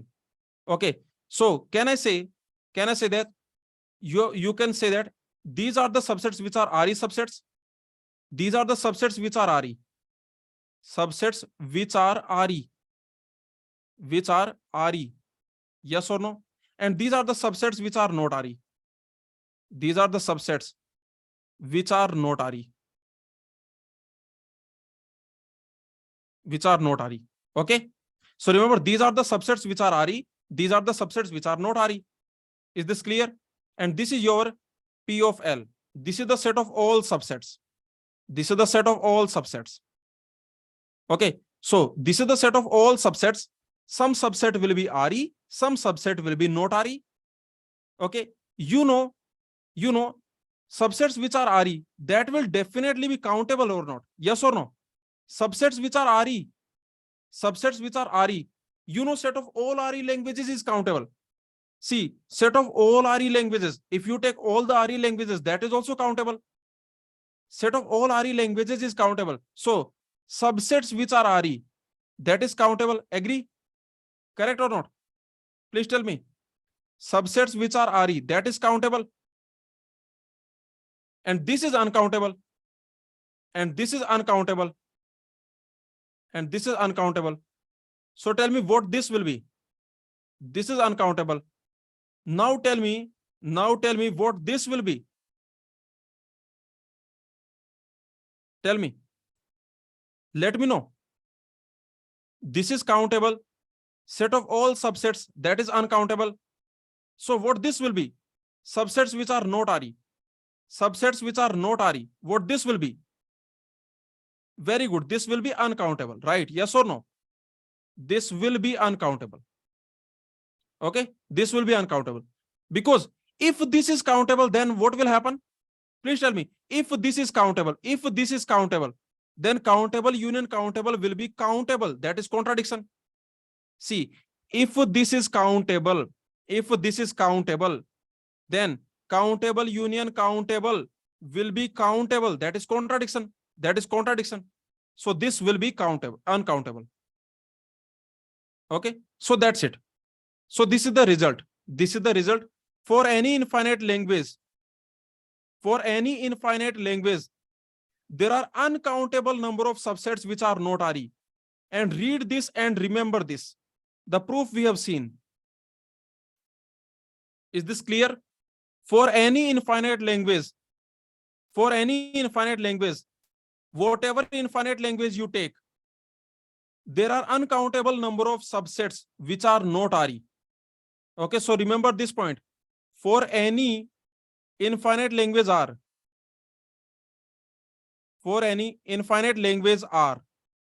L, first of all, for any infinite language L, what you can say? The set of subsets which are not RE, set of not RE subsets, what that will be? Set of not RE subsets. Set of not RE subsets is uncountable. Is this clear? Is uncountable. Or I can say that L has uncountable number of not-ary subsets. Or I can say that L has uncountable number of not-ary subsets. Not-ary subsets. Okay. L has uncountable number of not-ary subsets. And this will happen for every infinite language. This will happen for every infinite language. Isn't this interesting? This proof, this statement. Look at this theorem and think about this theorem for 1 minute. Think about it. For any infinite language, you can take sigma star, you can take a power n, b power n, you can take ww, you can take ending with a, ending with b. You can take whatever language you can take. Okay, you can take any RE language, you can take any not RE language. The point is, take any infinite language. Whatever infinite language you want, you can take. You can take a power n, b power n. So whatever infinite language you want, you can take. Then, how many subsets of L will be not RE? How many subsets of L will be not RE? You can see uncountable number of subsets will be not RE. For this L, uncountable number of subsets will be not RE. Okay, number of subsets which are not RE, that is uncountable. Uncountable number of subsets will be not RE. Okay, is this clear? So tell me the answer for this question now. Does it matter if I give you infinite regular language or infinite CFL or infinite not regular? Does it matter? Does it matter? It does not matter. The only thing matters is what? Tell me, what is the only thing that matters? Only thing matters is infinite. This is the only thing that matters. Yes or no? Only it matters. Only this matters. So remember, this is only thing that matters. Only thing that matters. Okay, this is irrelevant. This is just to confuse. Yes or no? So that some students will get confused. This is just to confuse. This is irrelevant. Okay, this doesn't matter. This doesn't matter. The only thing matters is infinite. Now you tell me, how many subsets will be there? You have infinite language. You have infinite language. You have infinite language. How many subsets will be there? How many subsets will be there? Uncountable. By Cantor theorem. Using Cantor theorem, how many subsets will be there? Uncountable. And how many of these subsets will be not RE? And how many of these subsets will be not RE? That is also uncountable. That is also uncountable. Okay, so that's it. So this is the point. So you can say, actually only this thing matters. Only this thing matters. Any infinite language. Any infinite language. See, this is, actually this doesn't matter. Yes or no? This actually doesn't matter. This doesn't matter. Okay, only this thing matters, that you have infinite language. For any infinite language, there are uncountable number of not RE subsets. Okay, uncountable number of not RE subsets.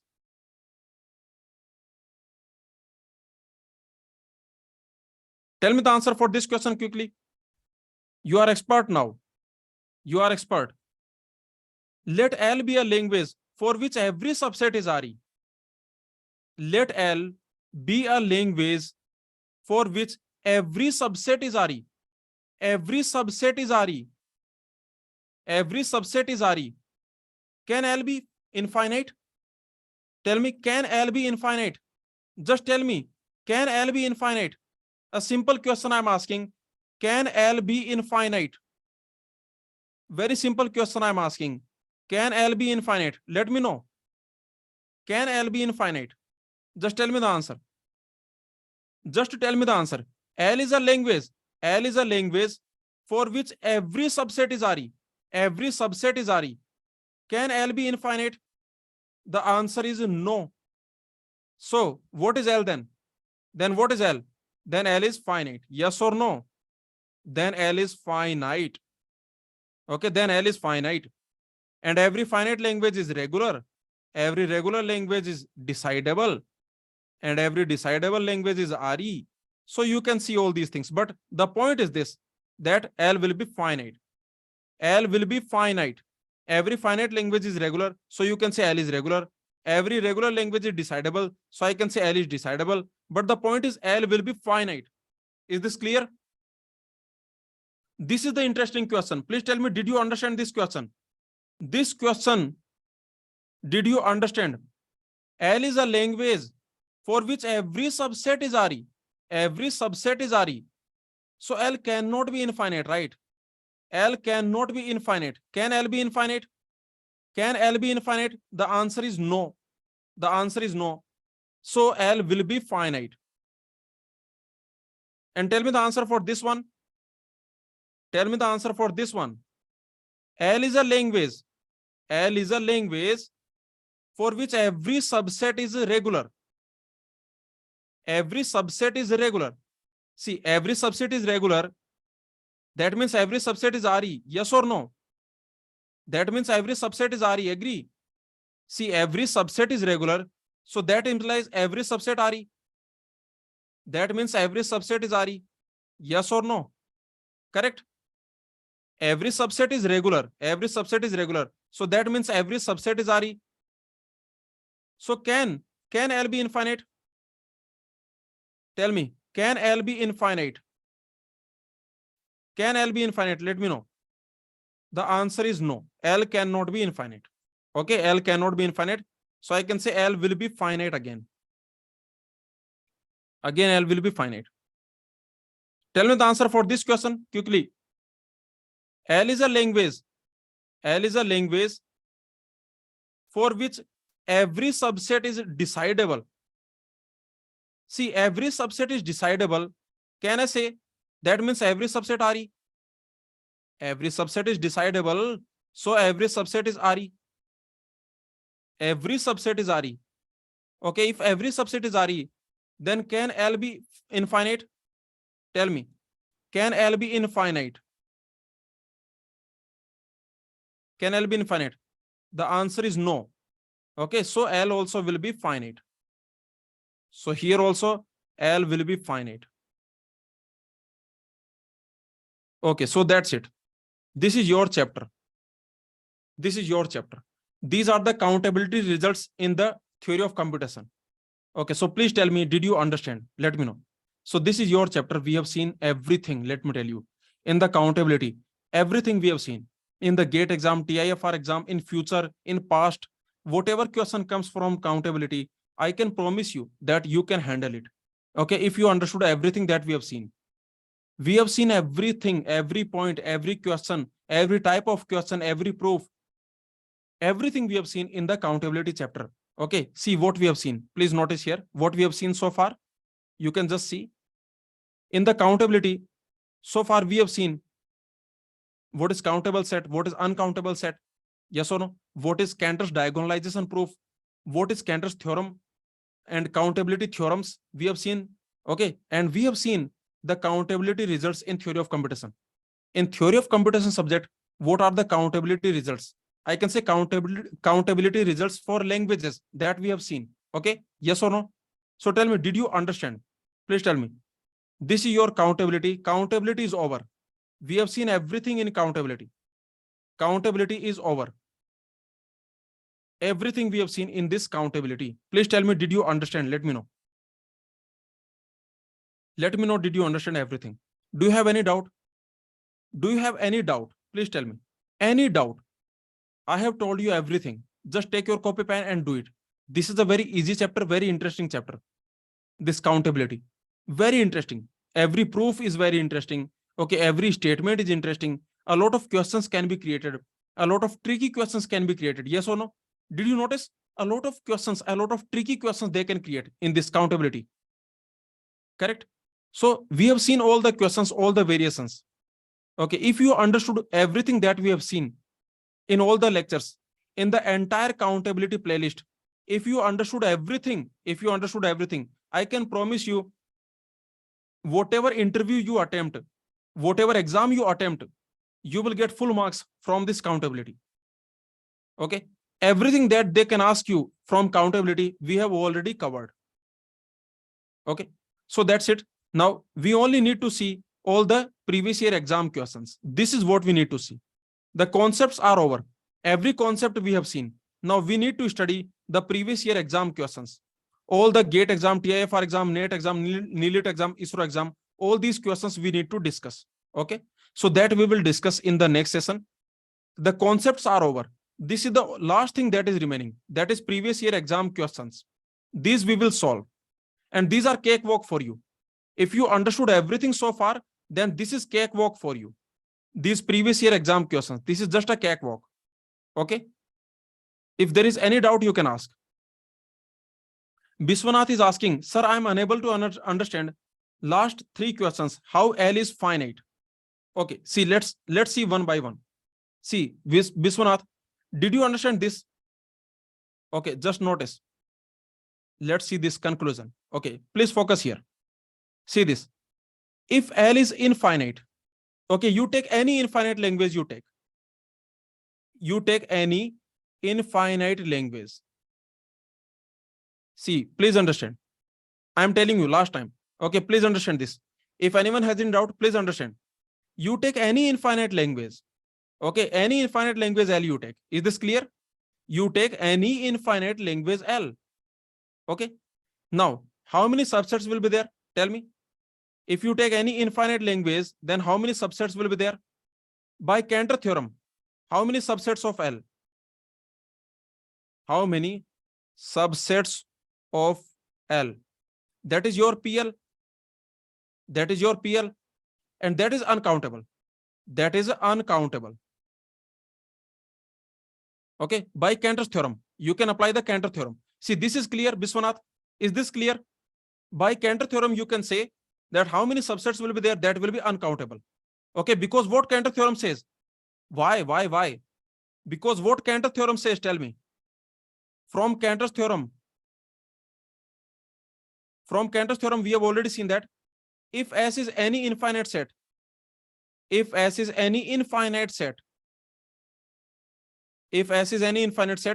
then PS will be uncountable. Correct? PS will be uncountable. This we have already seen. Okay, this you understood, right? Okay, so you can see that whatever infinite language you take, any infinite language you take, how many subsets will be there? So this PL will be uncountable. Okay, so remember, this PL will be uncountable. Whatever infinite language you take, this PL, this is your PL. What is PL? This is PL. PL means set of all subsets. Set of all subsets of L. Set of all subsets of L. Is this clear? Set of all subsets of L. Now tell me, this is a language. Some of these subsets will be RE. Yes or no? Some of these subsets will be RE, correct? See, this is the language. If you take its subset, you take its subset. Some subsets will be RE. So these are, let's assume these are the subsets which are RE.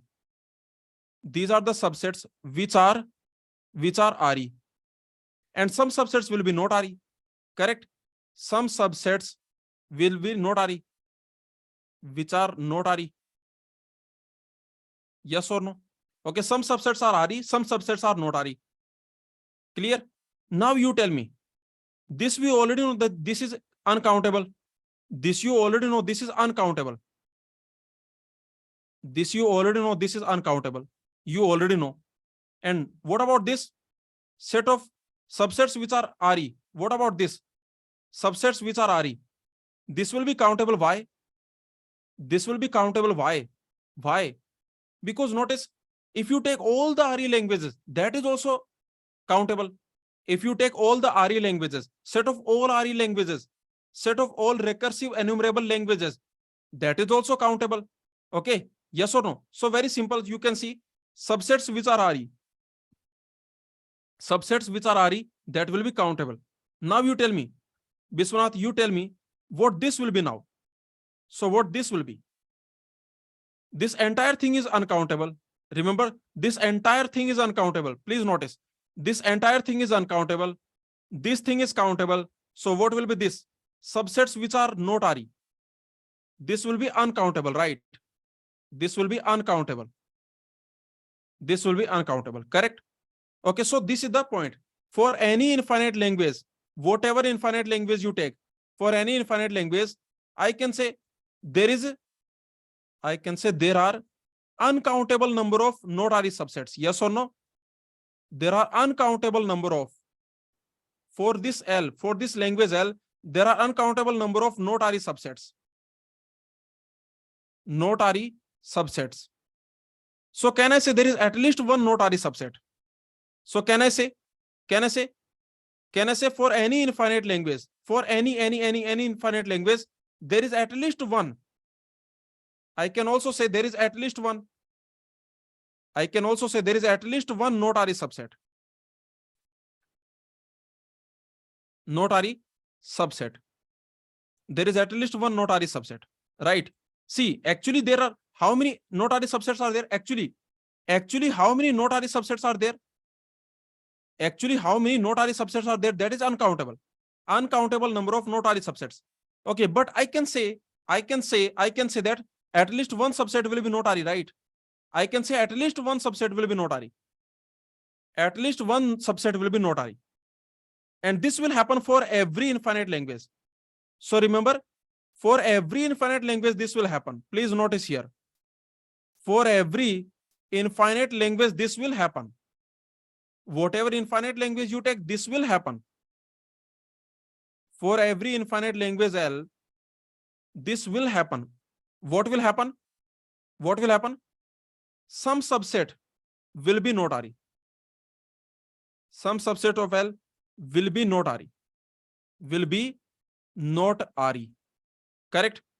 Okay, some subset will be not-RE. Now you tell me, for a language, if every subset is RE, what you can say? Now this is my question. For language, let's assume you have a language B. For language B, if every subset is RE, if every subset is RE, then can B be infinite? Tell me, can B be infinite language? Tell me this point. Can B be infinite language? Let me know. Let me know. For a language L, for a language B, every subset is RE. Every subset is RE. Every subset is RE. Can it be infinite? Can B be infinite? For this language, every subset is RE. Every subset is RE. Can it be infinite? See, this cannot be infinite. Why? Biswanath, why? This cannot be infinite. Why? This cannot be infinite. Why?